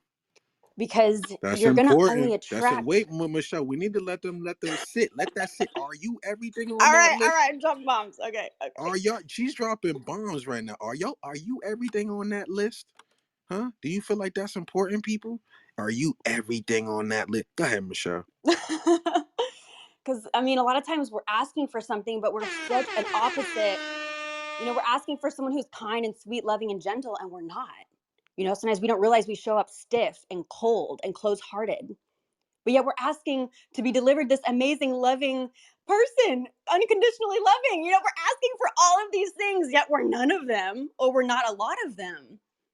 You know, and not in a bad or not to make any of us bad or wrong, right? It's just a moment of awareness of wanting to see, okay, am I these things? And if not, beautiful. It just shows me where I get to go to work. It just shows me where I get to improve myself in 2023 so that I can be a match, right? Because the intention is to be a vibrational match because it's scientifically proven. You can't attract something that like the two have to match in order for two to come together. Two like things, you know, like attracts like for two things to come together. For it to be a quicker manifestation, the easiest thing you can do is become those things on that list. So the next thing I want to say is each person that we draw in is typically a lesson. I'll give you an example. The last guy I dated, actually, whenever he first had approached me, we were talking, I literally heard this voice internally say, he's not the one, but if you want, he'll be a lesson. Woo! Hold I, on. Say that again. Say that one more time. I literally heard an internal voice. I'm pretty tapped in for those who know me. I heard the voice say, he's not the one, but he'll be a lesson. That's an important. That's important. Something to listen to. You need to definitely listen to that, right? So, right. So I knew going in, I could opt in because sometimes we know, sometimes we choose in people we know they're not the one. You've done it, you've dated those people, and you know this is not the one I'm manifesting. Yeah. But Fact. and then maybe you, and then maybe you get involved or whatever. But my I chose in. All right, I opted in. I was like, I want the lesson, and I did. I got a crash course lesson. Boom, boom, boom, and I leveled up and I let it go. So two, my next question is, have you gotten the lessons from each of your past ones? Because each one is to level you up if you let it. Otherwise, you continue to repeat the same person with a different face because you haven't gotten the lesson. Every single person comes to bring you different teachings, comes to bring you different lessons. You know, and then like I said, you repeat the same person over and over. You're like, gosh, another one? How did this same thing happen again? Well, maybe you didn't learn self-love. So you got into another abusive relationship and let someone treat you like shit. I mean, like crap, excuse me. You let someone treat you like crap Nah, we again. being real in here, Michelle. Let's go. So you hadn't gotten the lesson of self-love on how to take care of yourself, on how to love on yourself enough to not be disrespected like that over and over and over again. You know, it's like, when is it enough? When is it like, no, you actually get to choose you at the end of the day. You will never get chosen if you never choose you. You'll be cheated on every time. I don't know who needed to hear that. You'll be cheated on every single time if you never choose you. If you never put yourself on the pedestal, you can't let other people put you on the pedestal. You put yourself on the pedestal. You cherish and you love on yourself first. That's how you attract it. You have to be the one that courts you, that loves on you, that nourishes you, that takes care of you, that speaks those loving words that you want to hear. You got to be the one to do it for you. You got to put you on the pedestal. not rely on someone else to do it. If you feel Or like that you gotta put you on a pedestal, get up in the damn chat. Make sure y'all listening to Michelle. Get up in the chat if you feel like it's important to put you on a Facts. pedestal. Put yourself first. Personal development. Big Focus on your facts. mindset. Hit the hmm gym. You know, Michelle know about hitting the gym. Hit the gym. Go, focus on yourself. Go crazy, right? yes, What do so you feel much. out about? Come on, let's keep getting into it. Go ahead, Michelle. I'm really just really big on self love because I also believe the more love you have within, the more you have to give. If you haven't taken any time for yourself, because some people think it's maybe call it vain or it's self, whatever it is. I'm like, but those are the people who lack the most love. Those are the people who have nothing to give. I'm like, if you look at the people who they've taken so much care of themselves, majority of the time they have a lot of love to give. Like if I spend a lot of time filling up in my soul, my spirit, taking care of my physical body, so that I'm ready and healthy for the person that I want to give love to. I'm ready. I got so much love to give that I'm like, come on, baby, I'm ready. Let's go. Because I'm so full of my own love that I've created. Right. So now it's like, now I have it to just give. Now, versus look at the version that's like, I didn't spend any time on myself. I'm not taking care of myself, eating crap, not doing anything to fill up my own cup. And now I'm needy. I'm an empty void that's full of lack. And I need you. Come give me love because I don't feel any love. I feel broken and I feel sad and I feel depressed and I need you over there. Give me any love you have, please. Come fill me up with love because I have none. Right? Do you see those two? There's like the needy version. And then there's the version that's taking care of herself, put herself on the pedestal. She's nourishing on herself, loving herself, speaking affirmations to herself, being Holy Spirit filled of herself. Like she is just all of those things, making herself happy every single day. So to kind of wrap up and to land my plane, I want you to ask yourself, what is it that you're needing? What is it? And you can ask this in your moment, in each moment. I do a lot of coaching, right? So this is what I help a lot of women do is like find in the moment, what am I needing in this moment? Coming into terms with your needs, because especially for everyone, really, especially women, but everyone, you got to know what your needs are. Because number one, you know what to give to yourself. Is it you're needing to be seen right now? Okay, well, maybe get dolled up and start telling yourself how beautiful you are. Or just acknowledging the different parts from your beautiful, like toes, your hair, your eyes, like literally finding the beautiful parts of you. Like you were uniquely made, right? Each of us. That's like biblical, right? Every single one of us were uniquely designed and made. So is it words you need to be seen and acknowledged? Start acknowledging and seeing the beauty in yourself, how beautiful you are, how no one is like you. No one will ever be like you. No one. It's not possible. You have a soul imprint on the planet. You have a name that no one will have. Like you literally are different than anyone else will ever be. So find out what it is that you need. And then how do you give it to yourself?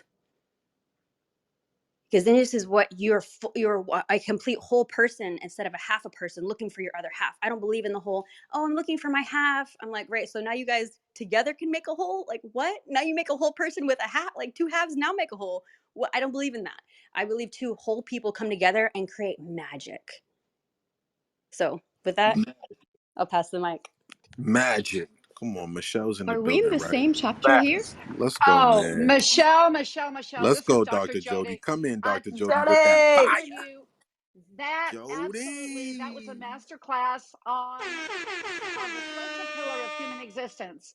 And I can say spot on. I agree with everything you said, Michelle. Absolutely everything. I will tell you, I was 20 years single. I was so bad at dating after my husband left me with a note with two young boys, 6 and 7. And the note said, I'm not coming home. I was 36 years old. Y'all, I know you see me at 68, but when I was 36, I was hot. Okay. He decided to leave me for a handy woman's. Jody, you still good. Jody's like Yeah, 35. it's I don't know still what y'all hot. talking. Yeah, Jody's still fire. What y'all talking Thank you, about? thank you. But the what Michelle is saying, I was absolutely dumbfounded that he left me for this woman, and I was in broken pieces, and I poured myself into my sons. They were gifted athletically. That was all good. But what Michelle said, I kept going from one to the other, getting a lesson, but yet I didn't date much because I worked on me. Then when I got back into the dating scene, that's when I kind of jumped out of the story stack. I sucked so badly that Match.com gave me 6 months free. Seriously, 6 months. Wow, I got wow, six Jody. months free. And I thought, okay, so what am I doing? So then I backed up. I decided I know what I know in health coaching. I know what I know in social remedies. I'm not going to go ahead once my sons were in college. I'm not going to go back and coach and do all this with the little league swim team and all of that. No, no, no. This is a new sector because as we have heard our mentor say, Jay Nolan, when he coaches us, he coaches himself. And being an entrepreneur, I started a women's ministry on relationships. And then it went to men because the women got fixed and the women said, well, you have us as these take these men in here, and it ended up being an international movement. It was very conceptual, it was very secular. There were people of all faiths, all creeds, all of it, but I saw these women have these breakthrough. So what we're doing in XP Mentor, go get your breakthrough in business. Michelle is absolutely right. You'll get your breakthrough for yourself. Two holes make a bigger hole, because what happened in those relationships, I healed me. So then when I was ready, because I said I was ready. I had an absolute, more than you could ever imagine, these to go boxes in some trash heap in Atlanta. I had to move to Florida because there were so many to go boxes because no man held me past the appetizer. I said, oh no, he's not it. He's not it. So I went from, oh, let's get somebody else to fill that need. Like Michelle was saying, you were so wise beyond your years, Michelle.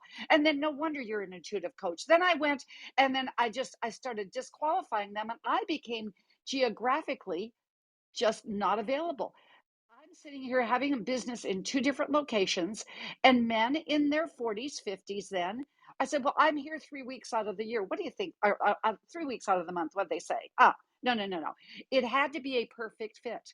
So the rest of my story is this, stack that I don't think you've ever heard. This is how I met Bob Bear. I had had a near fatal car accident. I was recovering, as Michelle said. I was working on me. I was getting me back. When I use this quote, that when you take care of you and your world first, the world is empowered forever.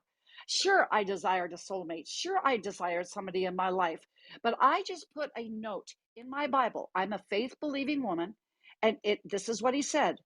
Michelle, it was so simple. It wasn't anything flowery, very blue like I am. It said, I want a man who knows who he is and knows how to get it, who's active and athletic, and will keep me interested beyond the appetizer. I knew I'd had it. Wow. Let's And go, Dr. the Jody. rest of the story is this: the man, when I was doing what I was doing, I was doing me, like Michelle said. I was doing me. I was on the beach. I was back running. I was feeling my real. And this man came up. You know how that energy stack comes back behind you? And he said, he didn't even say, excuse me. He said, this is my Department of Defense badge. I'm not a stalker. I'm Dr. Bear. I'm going, okay, there's a doctor in front of his name. And he said, are you single? And I said, yes. Are you dating? I said, no. Then I want to ask those runner egg legs out for a glass of wine. Those runner legs out for a glass of wine. And I said, okay, so I'll meet you down the lobby. He said, you don't even know. I'm your neighbor. We were one condo apiece where we were living, and I didn't even know he was hiding in plain sight. When you take care of you and your world first, Wow, the Jody. world around you is empowered forever. And now I'm not suggesting that you need to be hit nearly fatally wounded by a drunk driver. And my husband Bob was over in Afghanistan deprogramming the Taliban and was nearly blown up in the Intercontinental Hotel in Islamabad, Pakistan. I wouldn't necessarily say you have to go that dramatically, but we were there all aligned. All along, we were in alignment. Didn't know he'd been living there for 10 years. I'd been there for 6. And I'm Dr. Jody Bear, and I'm going to land my plane on my social pillar of human existence. Woo! Dr. Jody's in the building, right? Make sure you guys are following Dr. Jody. Make sure you guys are still pinging up the room, sharing up the room. If you guys are on the stage, let's stay active.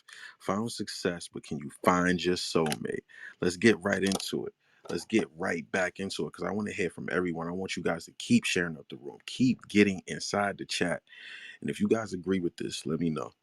But I feel like a soulmate is someone that you have a deep, natural connection with. You guys always got to share the same values, the same goals, the interests, right?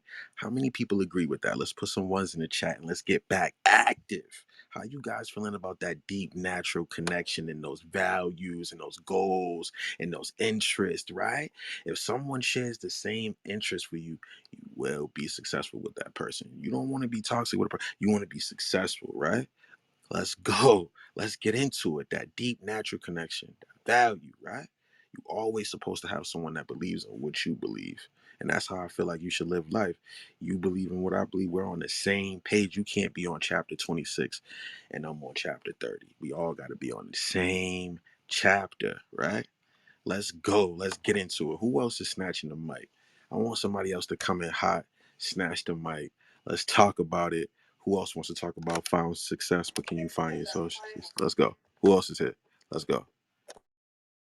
I heard somebody come off mic. Who's that? Who's that? This is Let's Aaron. go. I don't know if someone's coming off or not. Go But ahead, Eric. one other thing I wanted to touch on was, once it's one thing to attract that soulmate, then the real work starts is to maintain who you said you were. Who Oh you yeah, are that to maintain. Okay, hold up, Aaron. That main. maintain. Let's get up Yeah, in the chat for Aaron. Hold up. If y'all agree with that maintain part, flame the damn chat up. you know what Y'all I mean? ain't Because done. We ain't done. Maintain who you are, right, Aaron? Let's go. we're all presented with temptations and with different things in every single moment. So like, it's one thing to attract that person and to be that person, but then maintaining that for the long haul, like dedication, commitment, and communication.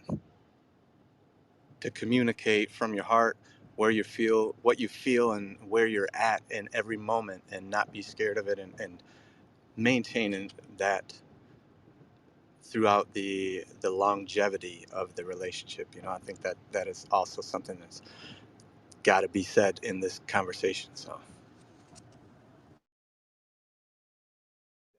Definitely maintaining. Definitely, I feel like it's important to maintain. If you guys agree, let's jump in.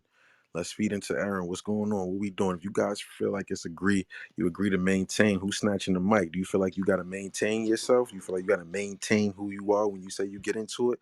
Who's coming in next? What's going on? Hey Stack, what's up, Let's man? Tony. go, Tony. Let's get into it, Tony. How you feeling about the title, buddy?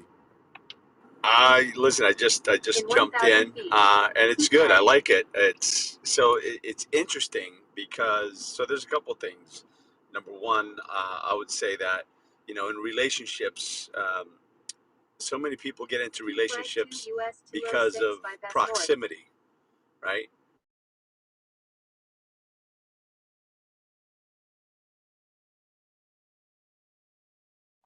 Tony, you went on mute. we lose No, it. Yeah, I think we lost Tony. Tony, we lost you, bro. can you I guys hear think me? we lost. Yeah, go ahead, Yep. Tony. Can you guys hear me? All right. Sorry, I'm driving, so I didn't. Yep, I can I hear you must have now, touched bro. the Go phone ahead. by mistake. So what I was saying is, oftentimes people are just start dating somebody because they bump into them just somewhere random, right? Not even somewhere where they're going on a regular basis. They just bump into somebody in a bar or haphazardly, and you look good, she looks good. Before you know it, you've taken it further, right? And relationships tend to start just by coincidence or by, again, proximity. There's a saying that proximity is power, and it is. And I think I may have had this conversation in here the other day. You guys stop me if I already said it, but the greatest example of that is Elizabeth Taylor. Did I mention this story the other day, Stack? I know I spoke about it. No, I go just don't know ahead. if Let's you were get in this room. into it, Tony. Let's get some So knowledge in here, man. What's up? Liz Taylor was, arguably one of the most beautiful women in Hollywood, and incredible actress, incredibly stunning woman, just beautiful, everything. Yet she didn't have a lot of luck with men, and she was married, I don't know, like 80 times. Well, not 80, but she was married 6 or 7 times. And the last time that she was married, she always married celebrities and incredible, leading men and everything else. And her last husband was a truck driver. How do you think that happened? Proximity. Proximity is power. They met in rehab.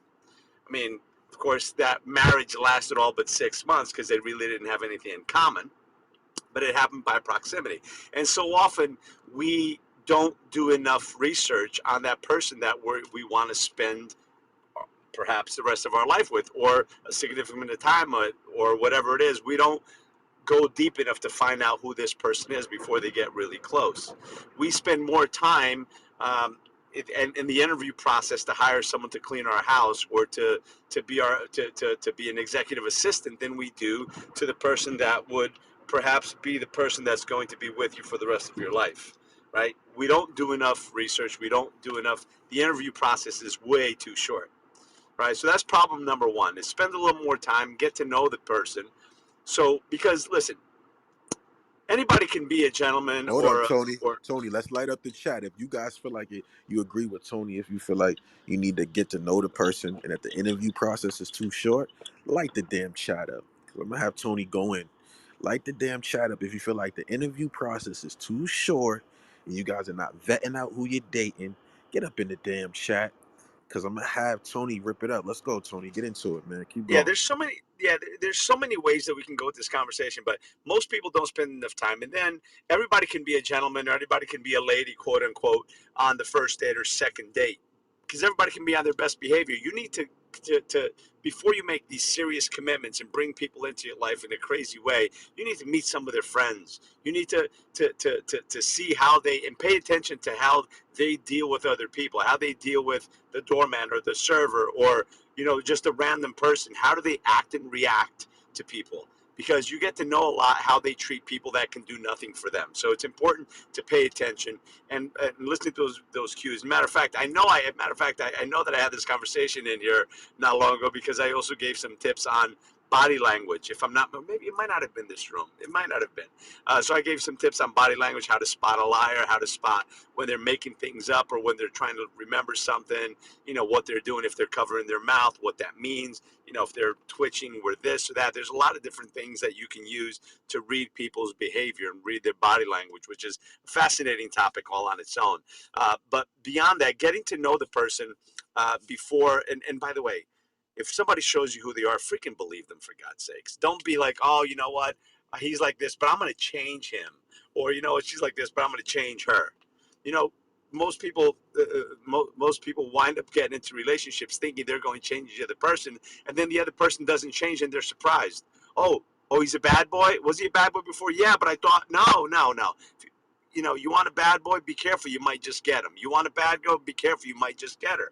Right? So make sure that you're with the right person.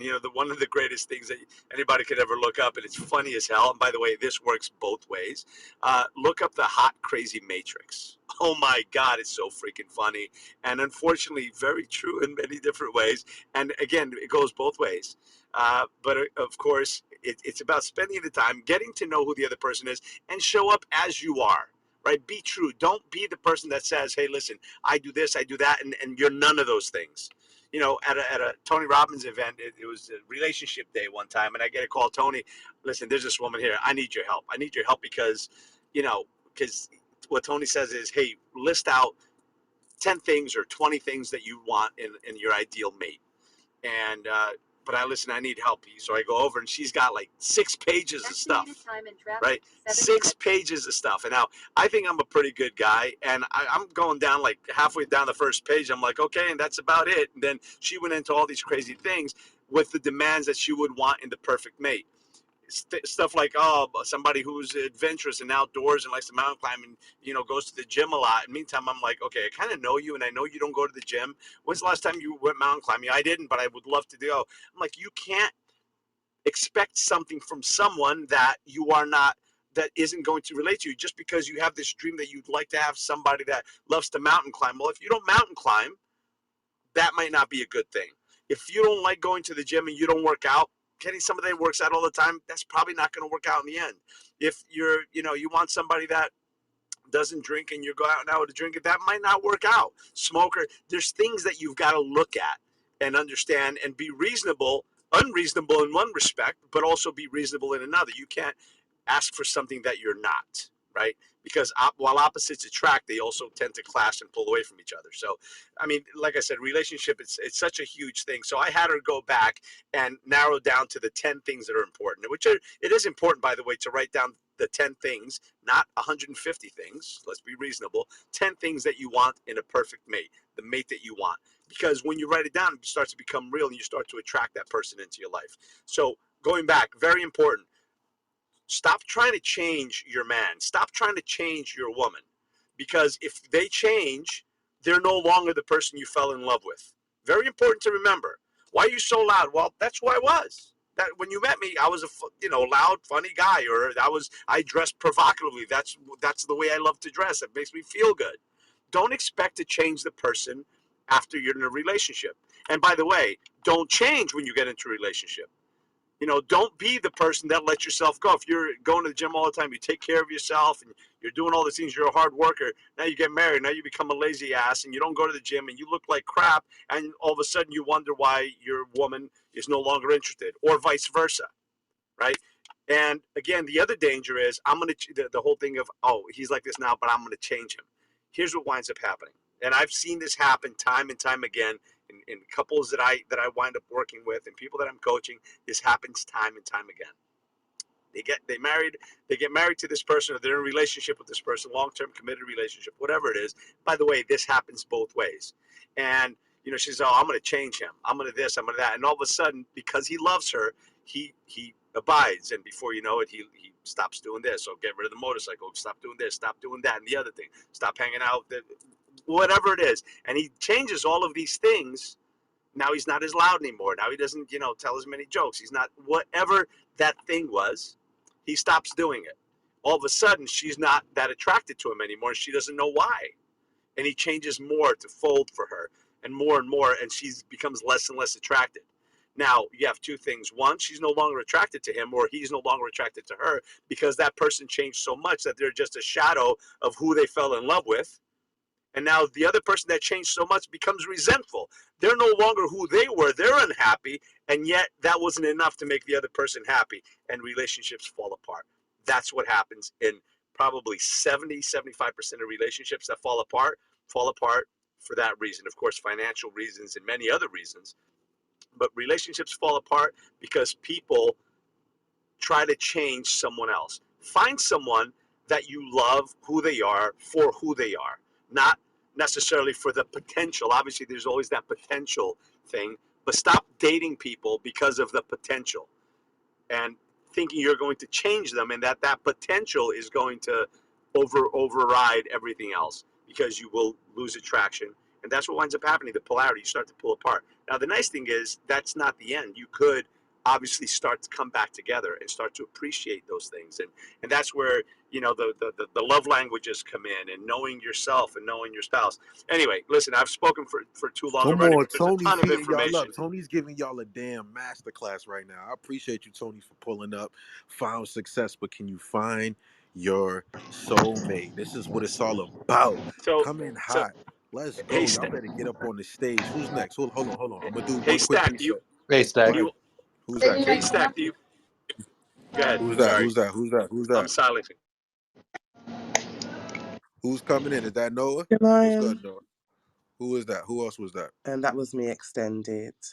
Okay, so extended. I'll let you go, and then I'm gonna pass it to Noah. But I'm gonna do one quick reset, real quick. Make sure you guys are pinging up the room. We're gonna let extended go. Then we're gonna pass it up, right? Because we're gonna get into this topic. I need more people to get up on the stage. I need y'all to stay active. Found success, but can you find your soulmate? Of course you can. We about to get into it. I need people to come in. I need y'all to get active. Extended. Can you please share? Then I'm gonna come up to Noah. I think I see Noah flashing, and then who else can take it from Noah? It doesn't matter. But let's keep this shares active and let's keep this stage burning hot. Cause the moment of awkward silence, this room is going down. Y'all know how I give it up. Let's go, extended. Hey, And Stack. Robert, Just before you, Robert's trying to chime in. My friend Robert, he's new to Clubhouse. He's a client of mine. He's trying to chime in. He doesn't know what to do. So after those, if Robert could go too, Of course, please. of Thank course, you. of course, hey, of Stack, can course. I just add something? Because I stopped at a light and I read the chat. Somebody said opposites attract. Yes, that's true. Yep. If anybody knows my wife, she is an opposite to me. Yet we respect each other's boundaries. So there's a lot. This is such a big conversation, but I did just want to jump in and chime in on that. And that's it. That's all I wanted to add. I appreciate all you guys and let me speak. Appreciate you, Tony, for pulling up. Extend it over to you, and then I'm gonna come up to Noah and let her share. Thank you, and Tony, for coming. Extend it to over to you.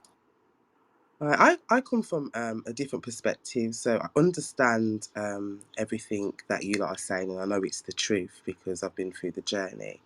But for me, I'm a solution solver. So, how do we get this information to those that cannot access it? So, for instance, those that may be in domestic violence relationships that wouldn't be privileged to sit in a room like this because the partner would know that it would, distract them from the illusion that they're in. So, that's more my perspective is how do we reach the masses that don't know this information or cannot afford to join a course, to help humanity to elevate. Does anybody want to chime into that real quick and help her? Hey, what's going on, Stat? What's going What's on, going on, Micah? You everybody? want to Micah? chime in? What's good, my brother? I want to see if it Yeah, out. extended. Yeah, go ahead. Yep, help extend it real quick. Yeah, like 20 plus years as a trainer, I've had a lot of conversations with people, right? And you learn that there's always an opening, but you have to jump and dive through that window if it's just a little window. But too often, we don't love ourselves enough. We don't put ourselves first, and we choose to stay chained up. You know, so great point extended, but it comes down to everyone just being their best self and answering the call that we all hear. We get clues. That inner voice, that godly voice. We all have that open window. So sometimes people don't take it, and it's not us. It's within. Everything we need is within, and it's our job to answer that question. And even in this room, hundreds of people. How many people have came through? About 300. Is it who's gonna jump and answer that call when the answer is right there? That opportunity. So that's just a little insight May, that came, may I from my respond, Mike? perspective. Go ahead. May, may I respond? So I understand exactly what you're saying there as well, but I'm a survivor of domestic violence, and I knew years ago it was time for me to leave, but I never had that information. There was nowhere for me to look to find how to go, and then the organisations that were there it was just terrible. Do you know what I mean? So I do have a solution. For a whole year I've been putting things together for everything to try and solve. Well, not solve, but to try and enlighten humanity. I think I spoke to Stack about what I'm doing last week in a room. So I am creating a magazine where it's just full of free information for humanity. And this magazine is actually going into the system. So it's going in through the social service route and the health visiting route. And all I'm asking is for those that want to see humanity raise up and get out of these situations is to write an article about their self, about how they got through it, and just to help the situation, alleviate. Because I'm telling you, I'm in the root and in the thick of it, and down here it is disgusting. There's no sources, there's nowhere to go, there's nothing, there's no organisations left to help, and if there is, the government don't push you in that direction. So that's just my share. Thank you. Woo! Thank you for coming in hot. Found success, but can you find your soulmate? I want everybody to join in. Thank you, Extended, for coming in. I think Noah wanted to chime in next, so I'm gonna toss it to Noah, and then somebody can grab the mic after that. Let's keep pinging up the room, sharing up the room. Let's get active. Noah, are you available? Let's Yes, Stack, I go. am. Hey, Stack. Well, actually, I unmiked by accident, but I do have something to share on the subject. As long as I'm here, I might as well contribute. So I say this, and there's been like, I just want to acknowledge how many great shares are in this room. I really want to acknowledge you all for your amazing shares. What I believe is that if it doesn't flow, let it go. Uh I'll say oh. that again. Noah. It's simple, but if you guys feel like let it flow or let it go, put some dang ones in the chat. Get active for Noah. Y'all know y'all gotta get active for Noah. Let it flow or let it go. If you guys agree with that, get up in the dang I chat. love it. I love I'm it. getting If y'all it doesn't active. flow, If it doesn't flow, let it If go, yep. it right? And doesn't flow, if it doesn't flow, let it go. woo. All right. If it's for you, never in life, Uh oh. should be easy. They shouldn't be complicated because you choose it. It's like you're choosing your best friend or the person you want to spend your most time with. It should be the easiest part of your life because you're not in a place where you're affected by life and by circumstances. You are choosing with choice who you want to be with. Now, I'm not saying that's easy because a lot of us have been through traumas, including myself. So we have to heal ourselves first, right? Before we can find our soulmate. We have things in our maybe we Noah's haven't in the forgiving matrix a certain little bit. people, huh? Yeah. I said Maybe we you're in the haven't forgiven matrix a certain little people. bit. Maybe we. I'm in the I was saying matrix. you was in the Okay, matrix. okay. Yeah, just a little bit. But keep going. We can hear you. We want to hear you. But I just wanted to tell you you was in the matrix. Is this better? Yeah, that's way better. Go ahead, Noah. I didn't want Better? to interrupt you. I'm sorry. I Yep. got I caught. All right. She's in the Reason matrix, or as is it just me? again. Okay. No, she's in She's the in the Listen, matrix. matrix. Noah, you're am in I the in the matrix. matrix? We want to hear Yeah. you. We want to hear you, Noah, but you in the matrix. She's going in. Noah's trying to go in. Fight the matrix, Noah. Come back. We need you. We need No, you. no. Wait. Oh my God. Noah, come back. Come back. Can, can you hear me? Yes, yes, Can you yes. hear me? Yes, loud and All right. clear. I apologize. You guys, because I'm not home. All right. So we've, like I said, we've all been through traumas. We've all been through so many things, and it's about us healing those traumas. I know a lot of people have spoken about that before, to be able to also attract those things. Now, I've been married to my soulmate for over 26 years, and I'm very blessed by that. But I have done a lot of the self work, and I created a game called the Elimination Game because I believe that the more we can eliminate the things that we don't want in our lives, the faster we can get to the one. I really believe in every part of our lives, elimination is very important to get the things that we truly want in our lives. And so the elimination game, when I played the elimination game, first thing that I knew is that I wasn't going to wear my heart on my sleeve. I feel like too often we give our heart away, before we really know that we're giving it to the right person, especially with women. We're looking for love, and especially if you're in a desperate place. I just think somebody needs to prove to you with actions before you give them your heart. Like, why are we giving our heart away to anybody, whether it's a man or a woman, right? I'm talking from my point of view because I had to make sure that I kept my heart. The other thing that I would say is that you could never say the wrong thing to the right person. I'll say it again. You can never say the wrong thing to the right person. If you go on a first date with somebody, I went on a first date with somebody and I knew that I wanted to get married and find my soulmate. I would tell them on the first date, I'm looking to get married and I'm looking for my soulmate. And if they were afraid by that, or they were going to run the other way, it was perfect because they weren't the ones for me. So just stay true and authentic to what you're looking for and what you want, because it's important to be truthful with yourself, because the wrong people will be eliminated because they don't want the same things, and that's a win for you. You don't waste your time with the wrong people. So it's so important to be true to yourself and be with somebody that shows you with actions, not with words, that they deserve your love, that they deserve to be with you. I also would look at the fact of what kind of family they came. Woo! Hold on, Noah. Actions. Action. Actions. If you guys feel like Always actions action. are important, get up in the damn chat. Put some ones up in the chat for Noah. Actions. Actions are important, Noah. Show Yes. it.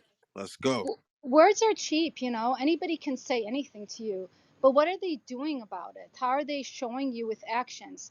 Another really important thing that I want to share with you is when I was ready to get married, I met this woman who told me, and I always listen to people who come into my life and share messages with me. I call them messengers. And she shared a message with me. She said, Noah, marry a man who adores you. If he'll adore you now, he'll adore you 30 years from now. At the time, I was single and I didn't really understand what adore meant. I was like, adore, adore. And the only thing I could think of at the time was the way a mom loves her child. Because to me, even though I wasn't married and I didn't have kids, that's the only thing that I could think of that's deep enough to adore. Because I never had a man who adored me. I had men who loved me, but adore seemed so much more deeper than that. And when I met my husband, I understood what adore meant. So I'd say find a man who adores you. If he adores you now, he will adore you forever. And it is that really, you know, like love and hate have a very fine line between them, but adore is so much more deeper than that. And I actually wrote everything in my book called The Grass is Greenest Where I Am, how to find your soulmate, because I did it very successfully. I was engaged to my husband after 1 month after we met. We were engaged. I saw him twice. He lived in Boston, I lived in Chicago. We've been married for 26 years. We have 3 beautiful children together, and he's the most wonderful man in the world. He's kind, he's loving, he's a great human being, not just great to me, but great to anybody that is in his path. So I just say find somebody who adores you, somebody who's kind, somebody who shows you with actions, not just words, and someone that will always be in your corner and lift you, because you get to choose it. So choose wisely. Choose wisely. Thank you. That's my Come share, guys. on. Let's go. Noah came through. I want to talk about something that Noah just said just now. Choose wisely. If you guys choose the wrong soulmate, the wrong person, you'll find yourself going through a wrong, rocky, dark road. And if you guys agree, put some ones in the chat. It's always important to definitely choose wisely. Choose that person. That's why I said that checklist, that vet, that first impression.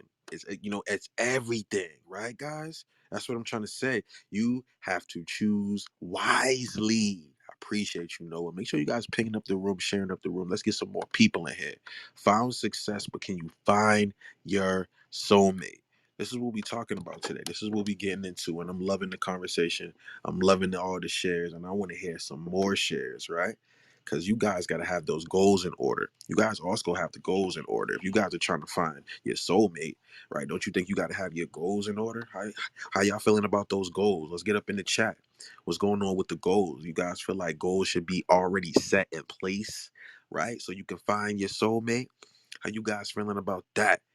Setting those goals, having that clear intention of what you want. Oh, I love it. Come Oh, on, I let's love go, it, Trey. Stack, because you. Trey, over to you, Trey. Go ahead, take the mic. Oh, I'm all fired up because Noah's got me all pumped up, and I had just got off a business call, and I was saying the exact same thing on the call. I love alignment. I love synchronicity about not giving your heart away, your mind away, your wisdom away to people who have not proven trustworthy, who have not earned it, right? And so part of that is you have to be clear.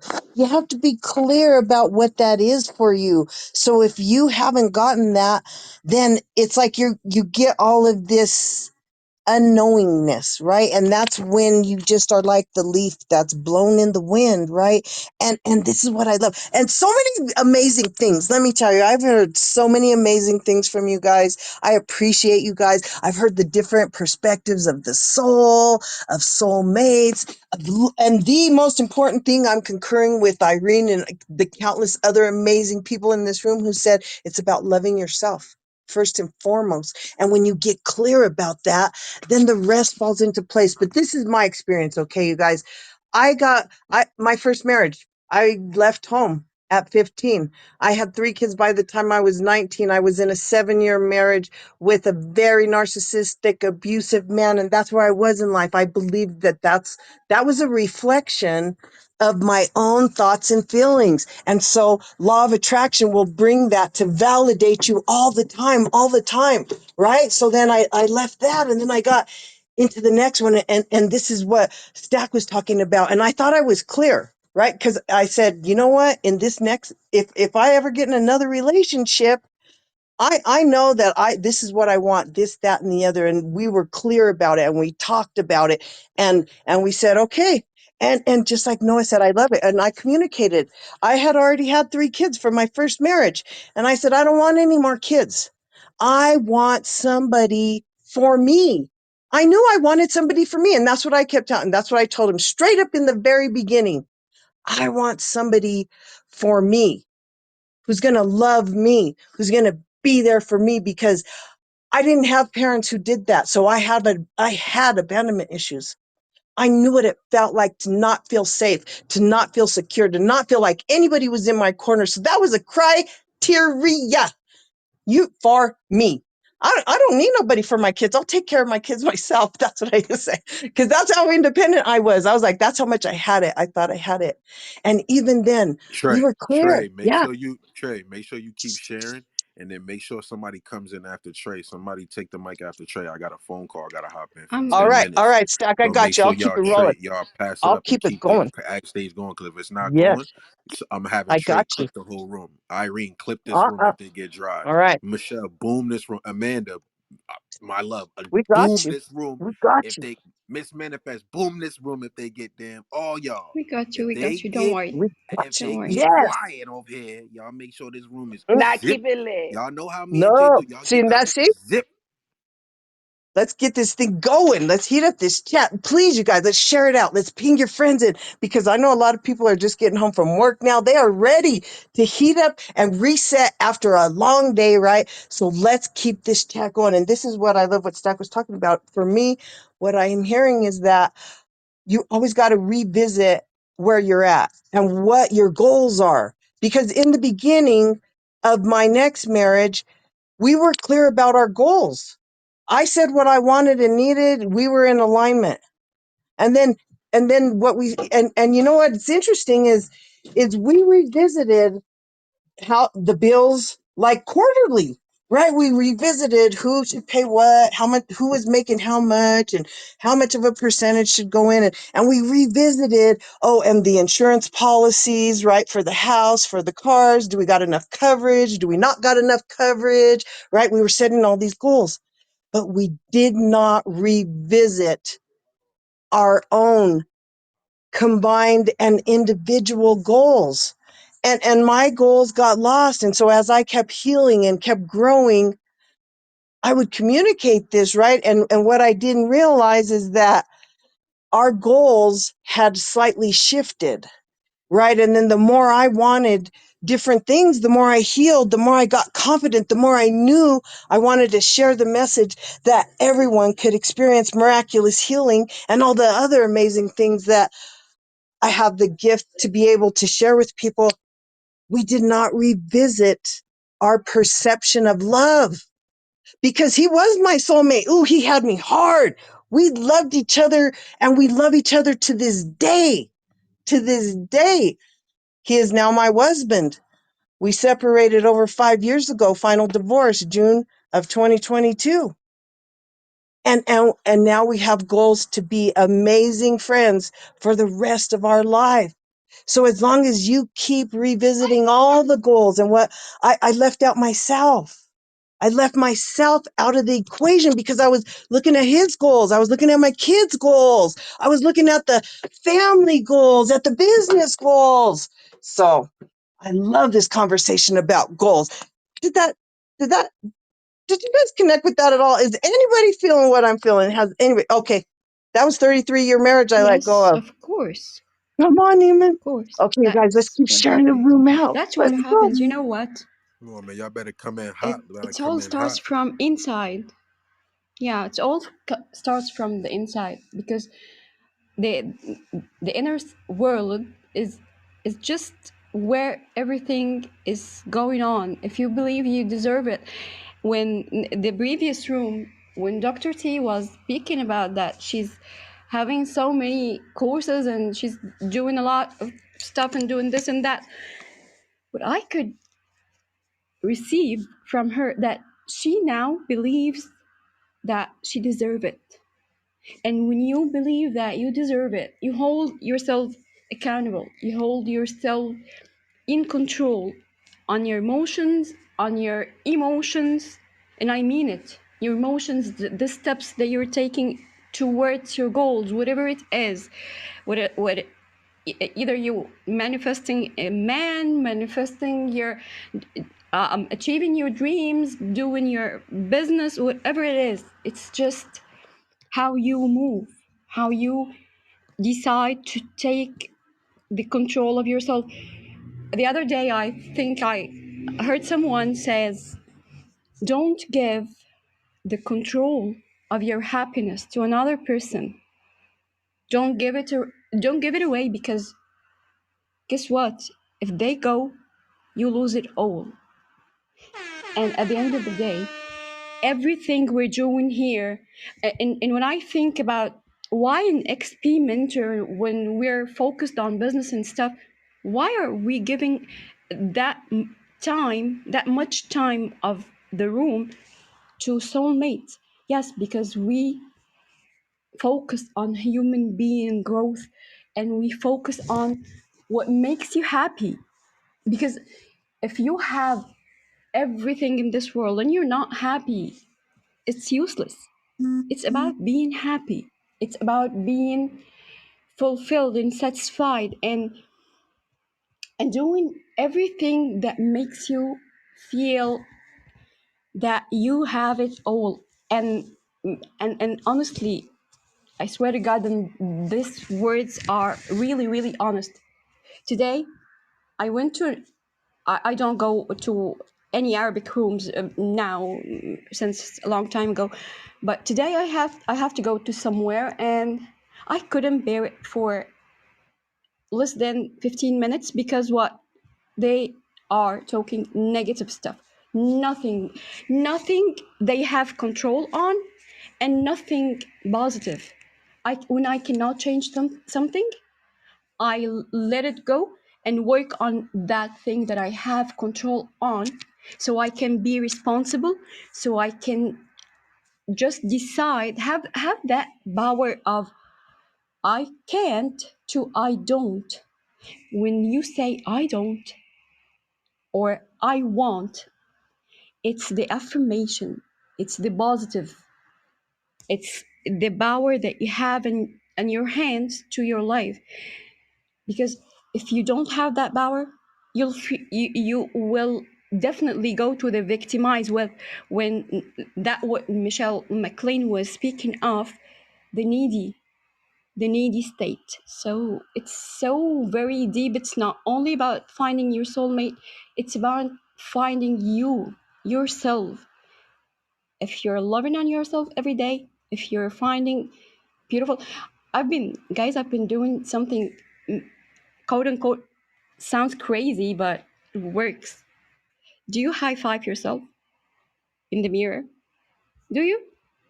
I mean, you can never go wrong with that. Because what? Because it's connected in your subconscious mind to the achievements, to the loving, to the encouragement, to everything that is really, really positive.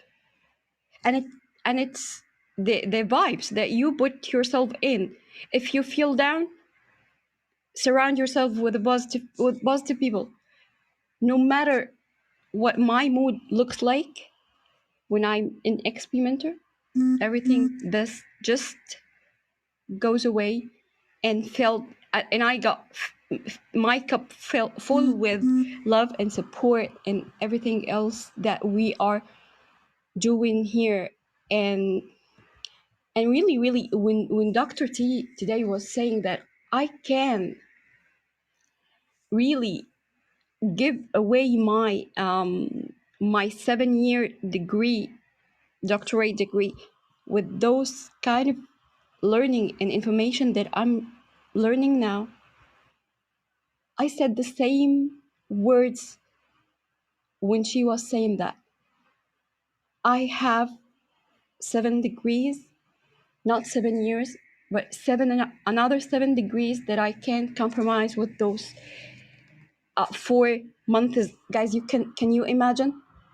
It's from September and we're in Jan, and it means the world to me that I have the control on my life now. I have the control to choose my family. I have the control to choose myself first, to choose the people that I surround myself with, to choose the people that I do believe in and loyal and support, in whatever they do. That power is what keeps you going. It what keeps you alive. And when you are alive, you will never attach a dead body to your life. Because guess what? People without love and soul and spirit and belief are dead bodies. And you don't need another dead body in your room. Really. Yes, who's gonna take this mic now? Let's go. Let's go. Let's get one more Damn, that share. was Go. awesome. You know I love you, Raymond. Yeah, go. I love you, Erin, so much. So back Who's to you, girl. coming in? Who's coming in? Okay, Stack, back to you. Yeah, let's get one more share. Let's go. Hey, Stack, can I jump in here Let's again? go. Let's Because go. something that Eamon said was so on point. Is you can't put the key, and this is the quote that I've heard is don't put the key to your happiness in somebody else's pocket, right? Don't make your happiness so reliant on somebody because that's too big a burden to put on anybody.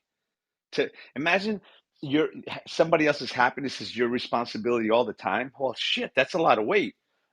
That's why it's important to fix, as Noah was saying before, fix your own trauma. Don't go to relationship with your old trauma because you're just going to bring it with you. And same thing that happened in the last relationship may very well happen in the next one. So you got to fix your own stuff. And then remember that happiness is your job. It's your responsibility. It's too heavy a burden to put on somebody else. Do I work on making my wife happy? Yes. Does she work on making me happy? Yes. Yet to say that it's my responsibility all the time, that's just too big a burden to put on anybody. So that's just not fair when you do that. So it's important to recognize that. And so many people have been sharing so much great stuff.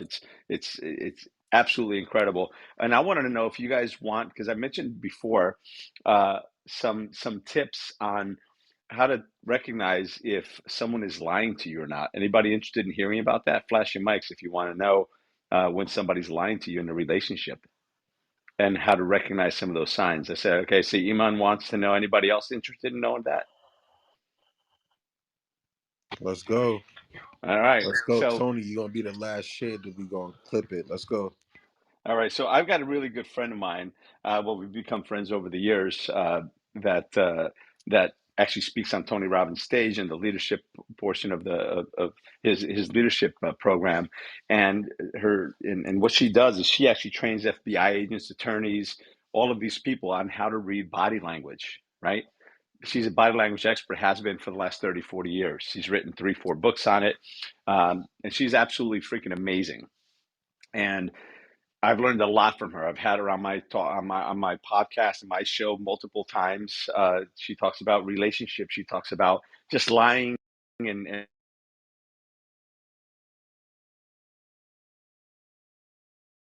on somebody if they're lying. So I'm gonna give you just 3 or 4 basic ones because this is important when you're meeting someone, you're getting into a relationship. We said it before. Anybody can show up on their interview and have an unbelievable interview. And by the way, this works for interviews as well, not just for relationships. But in relationships, it's epically important because everybody can show up as the best version of themselves once or twice.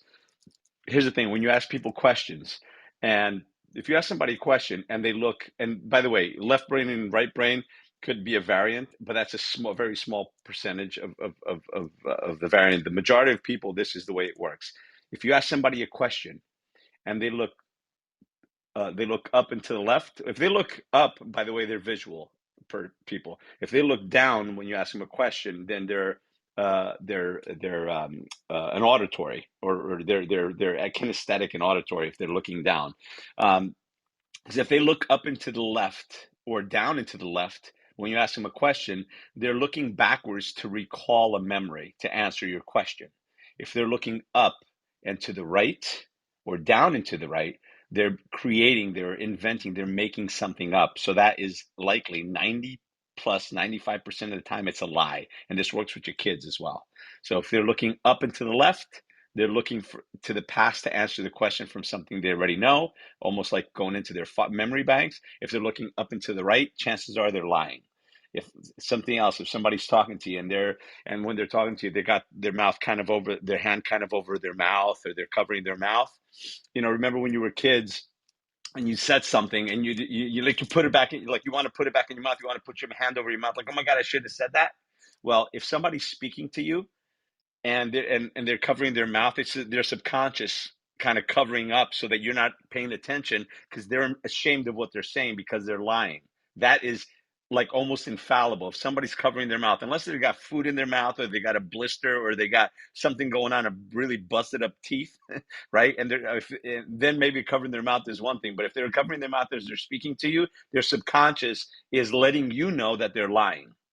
And this is pretty darn accurate. So if somebody's covering their mouth when they're speaking to you, answering a question, chances are they're lying.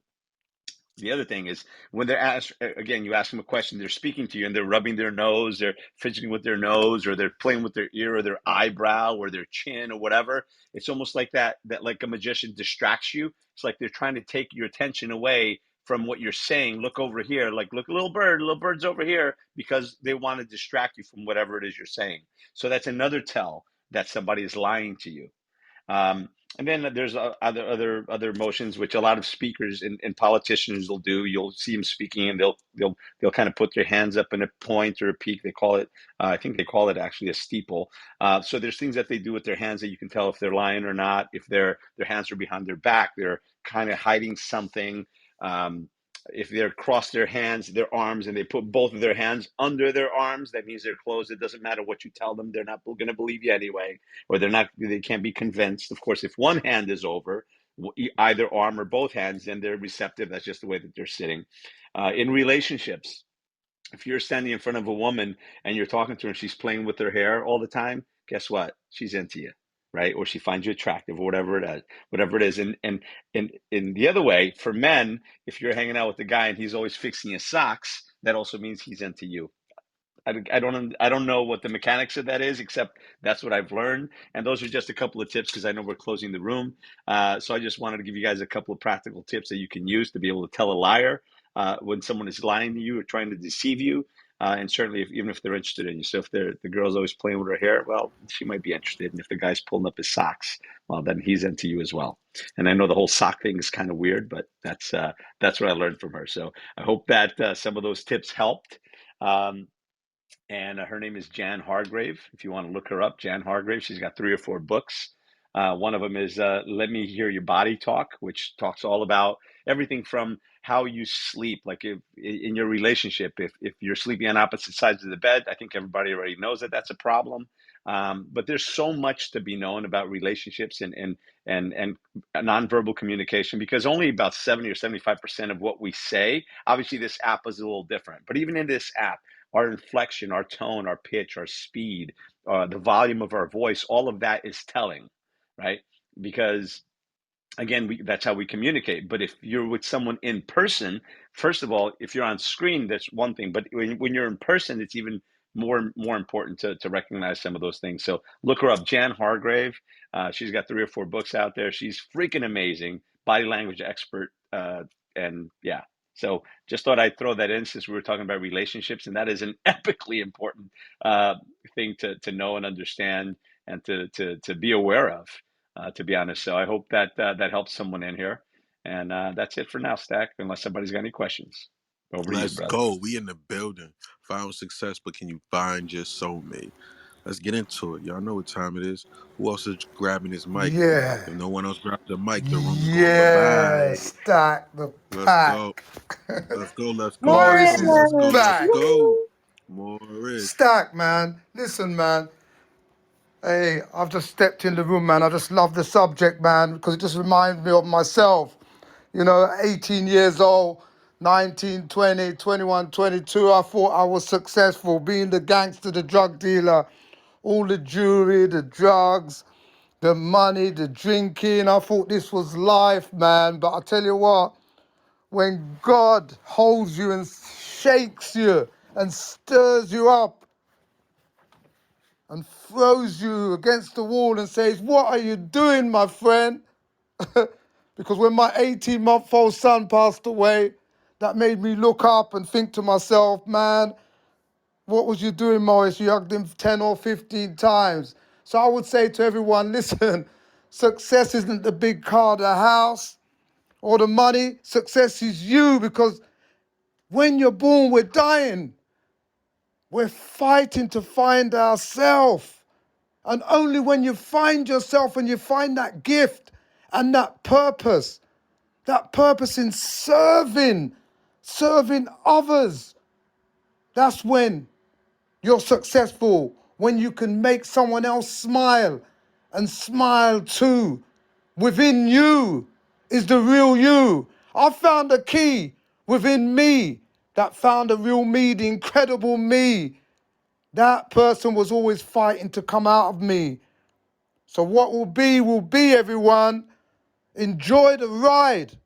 Because when you find yourself, then you find your soul, which is your foundation. That's why they say the soul of a man. Because we have to fight to reach where we are. Jay knows, Stack knows, many people in this room knows. When you can get up and feel happy to just breathe in, because nothing else matters.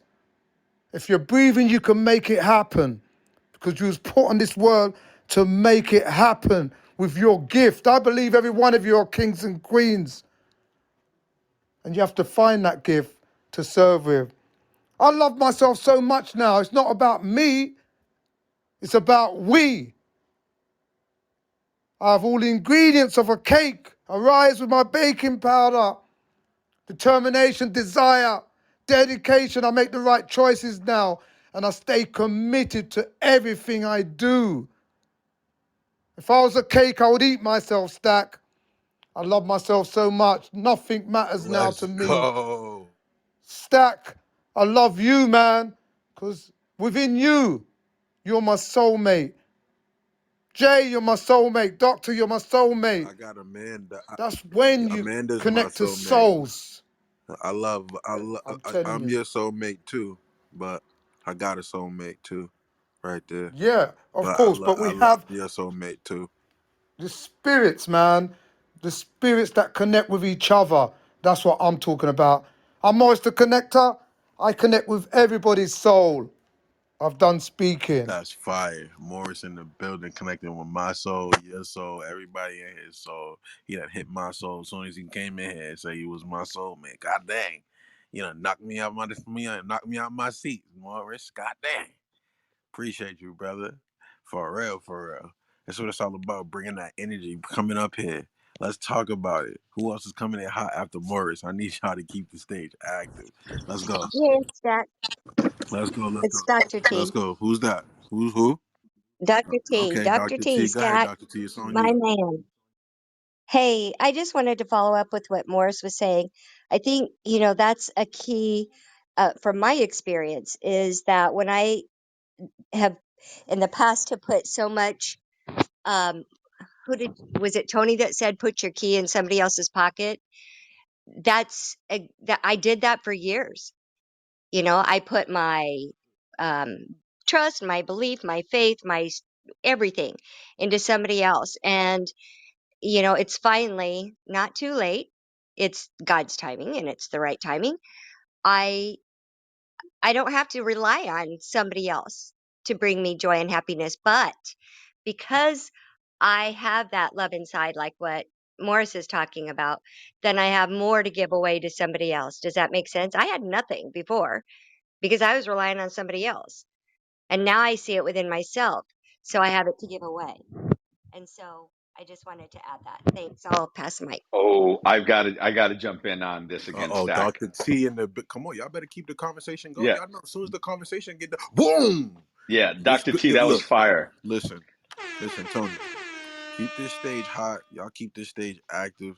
Anybody chime in, y'all could chime in. This is a whole conversation. So make sure y'all chiming in if you feel like you can find success, if you can find your soulmate. And make sure you guys are still pinging up the room. If you guys are chilling on the stage, make sure you guys are still active pinging up the room. Let's go. So Dr. T just said something. She's so on point, and something that I share with people. And I had this conversation. Again, I have this conversation a lot with people. I wind up working with people on relationships as well, just as a part of their whole life. Because as Eamon was saying, why, we're spending so much time talking about. Well, guess what? I think it was. I take this quote from Lauryn Hill from her song "How You Gonna Win If You Ain't Right Within." Right. So relationships are part of it. Success without good relationships is that really success? I don't want success if I'm going to be by myself and miserable. Right. How many mai tais, how many cocktails can you have on the beach by yourself? And if there are people there, they don't want to be with you, or you have people that you love but they don't love you. So it's really an important thing. So that's why we're talking about this here, and we talk about it a lot. Part of success, because success is different for so many people. There's people that aren't wealthy and they're super happy and feel successful and loved because they have that. So going back to what Dr. T was saying, she's so on point, because it's this, and this is the truth. Somebody might want to write this down, is you could only love someone as deeply as you love yourself, number one. And you can only accept love from someone as deeply as you love yourself. So if you don't love yourself and you're looking for love from someone else, that love will never penetrate to the depth that you want and desire, because it just can't get there because your heart is closed, right? So you've got to be able to love yourself. And know this, you could only accept love or receive love from people to the level that you love yourself. Otherwise, you'll never feel like you're loved enough. And if you don't feel like you're loved enough, it's because you aren't loving yourself enough. I mean, and listen, and I think, guys, this is such an epically important part of what this conversation is today, That's is an aha moment. you've got to love That's an aha yourself. moment, really. Absolutely. This is a mic drop moment, because if you don't love yourself, how is anybody else going to love you to the way you want to be loved? But you've got to absolutely love yourself first. And by the way, become the person. First of all, ask yourself this question: would you date you? And if the question is no, well, God damn it, you better start to fix that, because I I'll guarantee eat there's me. somebody in here. I'll eat me, Tony. I I would listen. eat I me. Yo. listen. I'm not that flexible, but if you are, knock yourself out. Just kidding. But I get what you're saying, Boris. Yeah, listen, you do have to be that, right? I love that line, by the way. If I was a piece of cake, I'd eat myself. That was pretty good. But the reality is, you do have to fall in love with yourself and ask yourself, be honest, would you date you? That's a serious ask question. Would you date you? And be honest with yourself. Don't look at things, something else my mentor said, and this is something that I measure a lot of things by, is don't look at things worse than they are. Certainly do not look at things better than they are. Look at things as they are. So ask yourself that honest question and answer it honestly. And if the answer is no, you got to ask yourself, what must I do to change that? And then start working on it, because nothing changes overnight. We've all been through battles. We've all been through shit. And by the way, everybody's got luggage. The idea, by the way, ladies and gentlemen, the idea isn't to find someone that has no baggage. Because unless you're 18 or 20 or 22 years old, everybody has baggage. The best you could hope for, and what you should all wish for, is to find someone that will help you unpack it. You And know I'm going to Mic what's leave it the there. aha drop. moment for Mic me? drop. It's not only as much as you love yourself. It's when you said that you only can accept love from other people as much as you love yourself. Because you know what? I've been struggling my whole life with people who's not accepting my love. And it's not about me. It's not that I have something wrong. Now I fix it. Now I know why. It's not about you. It's not about myself. It's just how been how they are been how they've been raised there in their past life, and how much luggage they have. It's not about me, and that's something I've been blaming myself all my whole life about, because where did I go wrong? I mean, I keep asking myself that time and time after time with no answer, and now this is the answer. It's just not me. I'm okay. I know that I'm giving a lot with no coming back. That so okay, just let it go. When Amen. it's not flop. Go I ahead, would I Tony. would challenge you to ask a better question, because that's a very disempowering question. Ask yourself that question again. Say it out loud, because I don't want to miss say it. Uh, Okay, What's I've the been. question that you ask yourself? Where did I go wrong? Because Right. yes, Okay, so I where do did I ask go that. wrong implies. So I'm going to ask you to rephrase that, well, not rephrase in your own mind. You don't have to do it now, but I would ask you to just ask a better question. The power of questions is incredible, because if you ask a disempowering question, you're going to get a disempowering answer. You ask a shitty question, you're going to get a shitty answer. You ask a great quality question, you're going to get a better quality answer, right? That's the power of questions. So ask yourself, instead of where did I go wrong, is what could I have done differently, right? It's the same. It's the Well, same. if I ask that all the time, and I do different strategies, and when I got done, it's done. It's not about me doing mistakes or doing something wrong. It's just that I don't have to be so hard on myself, Absolutely not. And because that's a lot of times you do if you're someone like me, I do that self discipline every night.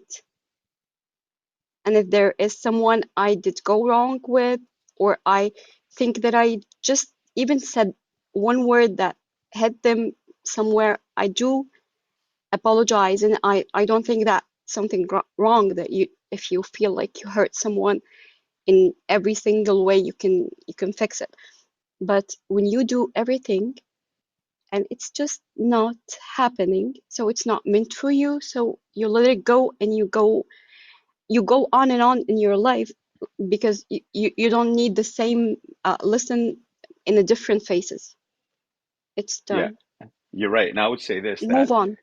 sometimes people are more in love with the idea of the relationship than they are with the idea of the person, right? And I'm very much one of fighting for what you want, and I am not a disposable type person. I don't dispose of people easily and quickly. If I cut you out of my life, there was a damn good reason for it.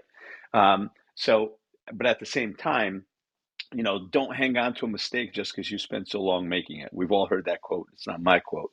But don't hang on to relationships that don't work just because you like the idea of what it would represent, right? Try to work on it, but the reality is you can't make everybody happy.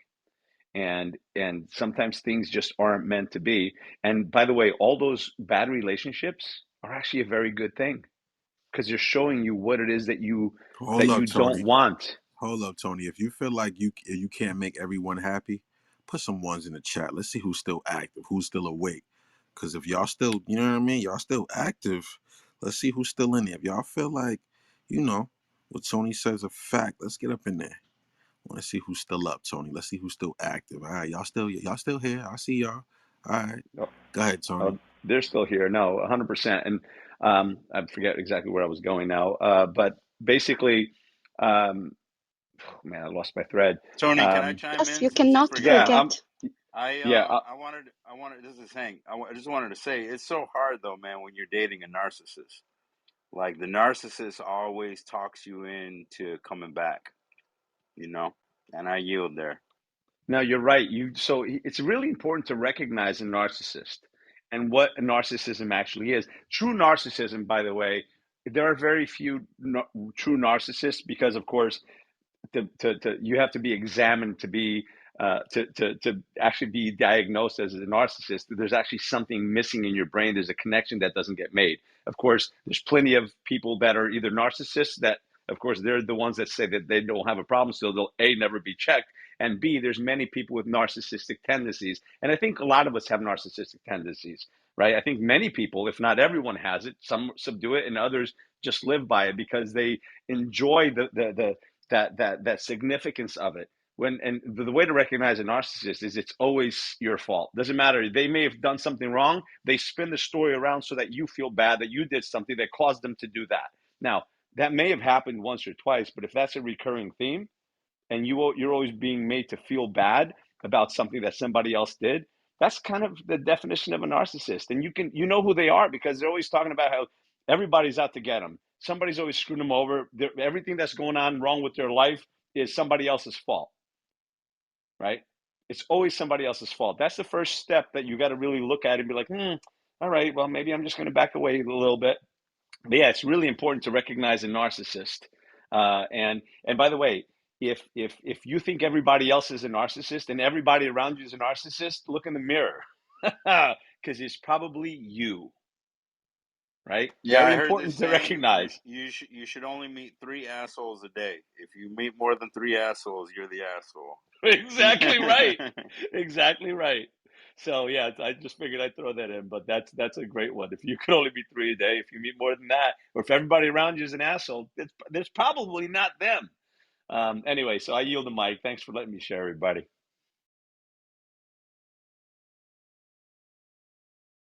Know how you want to be treated. And if you allow somebody to cross your boundaries over and over and over again, that is a piece of love. That is somebody that is going beyond what they feel for you. They are showing you unconditional love. Unconditional love is no matter what, I am here. You are my man, you are my woman, I am here. That is it. We go. There's a fine line, though, between it. There's a time where a soul tie should be broken, can be broken. And that comes with cheating, adultery. That is the one thing that I have never stood for. I will never endure for the rest of my life. And it takes time for any man or any woman who has been cheated on in that way. That's just the beginning of it. For them to keep moving forward and allow themselves to recover and put all the pieces of themselves back together by doing one thing: removing the label. I no longer look at people as if they are a narcissist. I see a broken heart. I see somebody that perhaps maybe could use a voice of encouragement in their life. And it is up to those people to either accept it or reject it. No matter what, we're having a good day or a bad day, it's still a good day. And show love to yourself by showing some respect to other people as well, whether you like the way they look or not. Maybe you think they got an ugly ass face. Open the door up for them. Show some respect. Maybe they think you're ugly too, but I guarantee you they still open the door for you too. Show some respect to yourself by thinking about anything else but that. Your Tell him, focus, Squirrel. Tell him, your Squirrel. for real, but like the focus isn't on the violator. The focus is on the violated. After the violator comes the violated. Now we focus on ourselves. Now we post inflict and we blame ourselves. So now we're taking bad habits that we were taught from a toxic relationship. And it takes time for you to recognize what phases you are in the growth of your brokenness. And as you begin to put yourself back together, you'll start to become a lot more clever. You start to become a lot more clear in the thoughts and the processes that you are re-implementing now in your life. It was knocked out of you. It was brainwashed out of you. It is still there inside of you, but we allowed those things by choice of life to restrict us and constrict us, and it is our responsibility to free ourselves and cut the straps so that we can be free of being squeezed everywhere in our life. Let that pressure go, and let your thoughts and your emotions flow through you with positivity in every single part and direction of your life. That is what was destroyed can and will be rebuilt with persistence and consistency, and the will with determination to continue to move forward for your life. Be bigger than that what said that you were not. And it is possible to be had when you allow yourself to have it.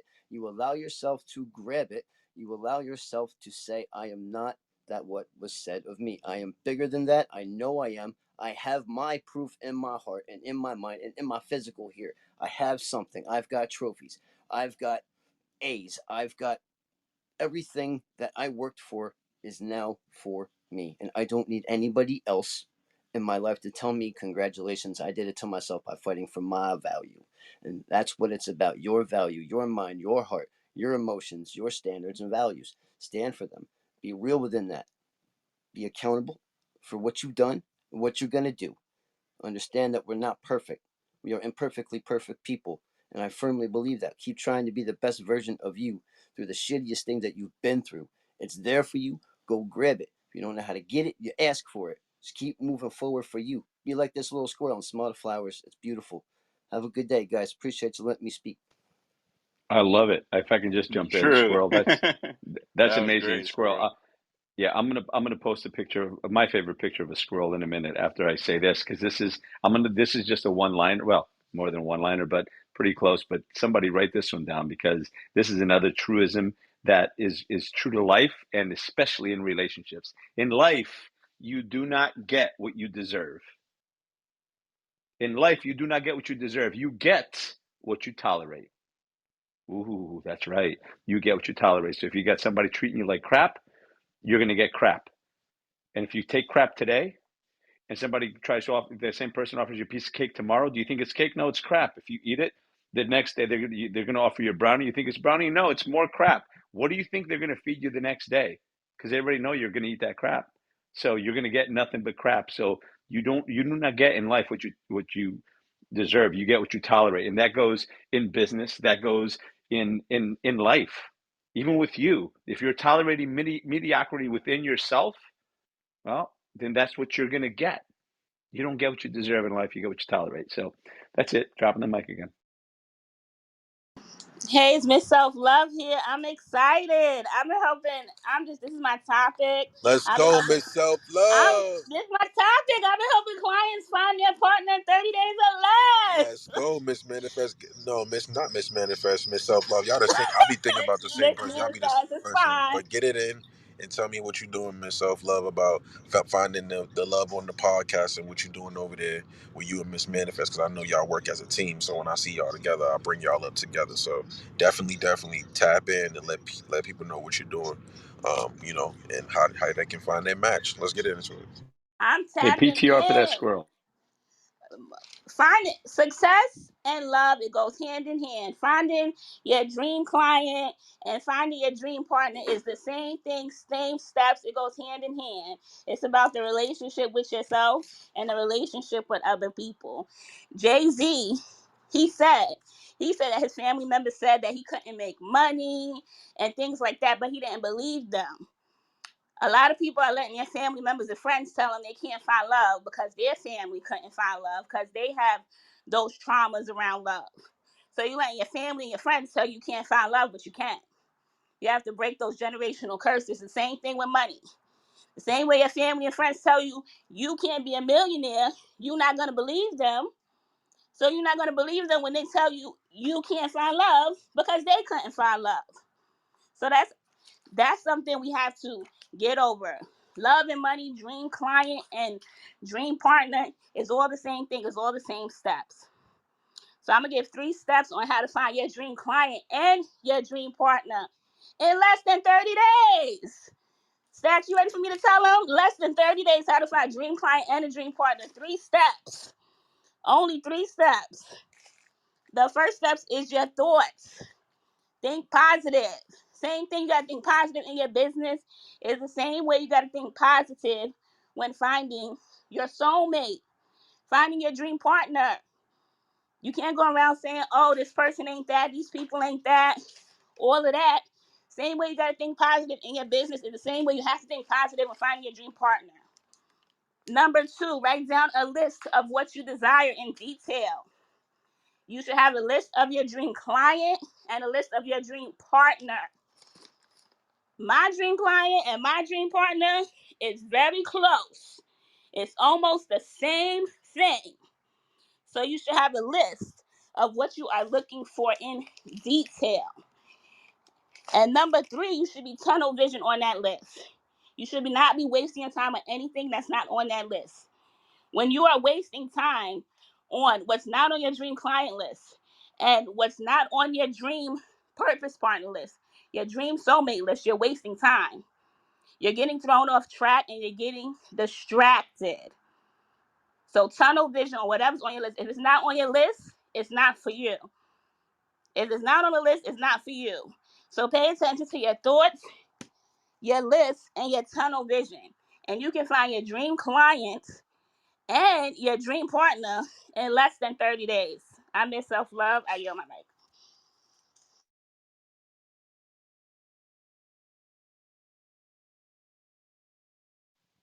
Thank you, You can Miss find that dream Miss partner, but you got Self to Love. be That out there. was, Yeah, you got to be yeah. out Go there ahead. Go looking. ahead, And Scar. no, it's actually Tony. I did have a squirrel picture on just for a moment. Oh, squirrel is there. Damn, I put that picture up. I took it down again. Uh, you have to look in the right places. And that's the other recommendation that I was going to say earlier is go to places, you know, that how I mentioned before, there was that woman that had that 44 pages of stuff and none of them related to her. You know, go hang out at places. Go meet people. If you like to go to the gym, go meet somebody at the gym. You like mountain climbing, go mountain climbing. You're going to meet somebody there. You like bowling, you got like pickleball, you like to play tennis or golf or whatever. Find somebody that already likes what it is you do, and that's already that you've got something in common, and then you can start going down that list. So that's it. Back to you. There was dead air, and I'm I sorry. I grabbed just, it with yeah, that England. was really my bad. Yes, I just now BTR, so I saw your picture again. So thank you. Yes, who's gonna take this mic? Do you feel like your soulmate is something important in your life to be happy, or achieving success is much important for you? Amber, I see you now on the stage, and you know how much I love you to listen to you, and how much I love your shares. Would you please add your share here if you're just anywhere around your mic? Okay, seems like Amber is not here. Well, I'll go. is that okay? Okay, go ahead. Everyone's shares have been so nice tonight. I've been listening. I couldn't talk much earlier. But yeah, I just wanted to say when it comes to like how Miss Self Love was mentioning, you know, write these things down. Like you can make these things happen. You have to know you deserve them. And one thing about love, sometimes people they don't open their heart to it. They get guarded. They don't want to think that it's possible for them. Don't do that. Believe that you deserve love. So when it comes to you, you're ready to receive it and not push it away. Sometimes people get exactly what they want in front of them, but they're too scared that it's not maybe the right thing or the real thing. You have to be open.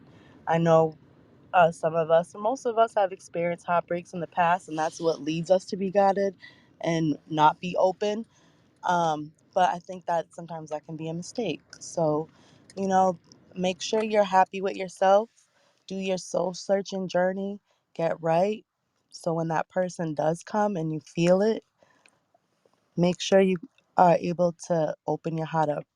Because once you do that and know that you deserve this person that's coming into your life, you deserve this love they want to show you and give you, and you are able to receive it, you're gonna feel like, you're gonna feel a love that you never, could have imagined. So I really encourage that. I think opening up your hearts for when that person does come um, is important, because when we're guarded, when we're closed off, when we close that part off of us, we run a risk of missing out on something that could be really special. So I just wanted to say that that was something that was on my heart, and something that I do feel helps when you're trying to connect with your soulmate.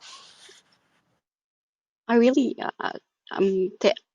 I cannot appreciate those little words enough, because they are little, but they have so big feeling, and they have meaning, deeper meaning. Guys, she speaks about something very important. Do you feel like you deserve that? Because we ask for it consciously, but do you unconsciously believe that you deserve it? Because here's the real thing happening. If you don't believe in deep in your side that you really deserve it, how would you expect to get it? Or yes, when you're conscious, you think that yeah, I do deserve to be loved. But are you loving yourself really deep inside? Are you keep on being kind to you? You have to be kind. You have to be kind to yourself. I'm not saying that you just um feel angelic or something. No, it's just being kind. Accept yourself for who you are. If you have little flaws here and there, you could work on it. Be be authentic and be honest with yourself, but don't go so hard to the point that you hate you subconsciously. Because here is what I really appreciate Jay for. It's that deeper meaning in everything he's doing to keep us motivated, to keep us feel deserved. And have you guys, anyone who's with us in XP Mentor on generally, but especially speaking here on the science of getting rich, it's that support that makes you feel and believe and permeate and penetrate the idea of deserving in our subconscious mind. And I know that Michelle McLean was speaking about that in XP Mentor Summit, in the Elite Summit. That was really mind blowing for me, Michelle, and I cannot thank you enough for, because I'm the same girl that you're speaking of, and how that empowers you guys. If you really was not in that summit, I recommend you to go back and buy it, because it's for the first time available to attend that whenever you need. And there is massive amount of value there. Not only the people who's there, the priceless part you will find in the aha moment that you will have with yourself. Because really, I mean, this is priceless, really priceless, and This is you great. can not yeah, this is not something you can afford to not have it, because you can never know how much aha moments and flashes of light you will get when you're just reflecting those deeper moments with yourself time and time again. Because guess what? Every one of us have those um, childhood traumas that we really performing and functioning every single day based on that, and we don't know where our attitude comes from, but it comes from there. And we are not guilty of, because we have to admit that we don't have control on that time of our lives, but we still have the opportunity to fix that. And guess, if think about it, if you have the opportunity to live your better life in the next year, would you think that this is something you can afford missing it?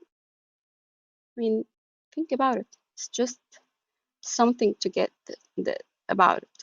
Well, I'm done speaking today. I think that was really one of the most powerful and reflections that we have in XP Mentor. I love you, family, so much. And I'm done speaking for now, but we all work in process. Back to you, Stack. Let's go, E-Man. I appreciate you guys. On the count of three, we about to be out of here. Unmute your mics. We out of here. We had a great room. We out. XP. Goodbye. We out of here. Let's go.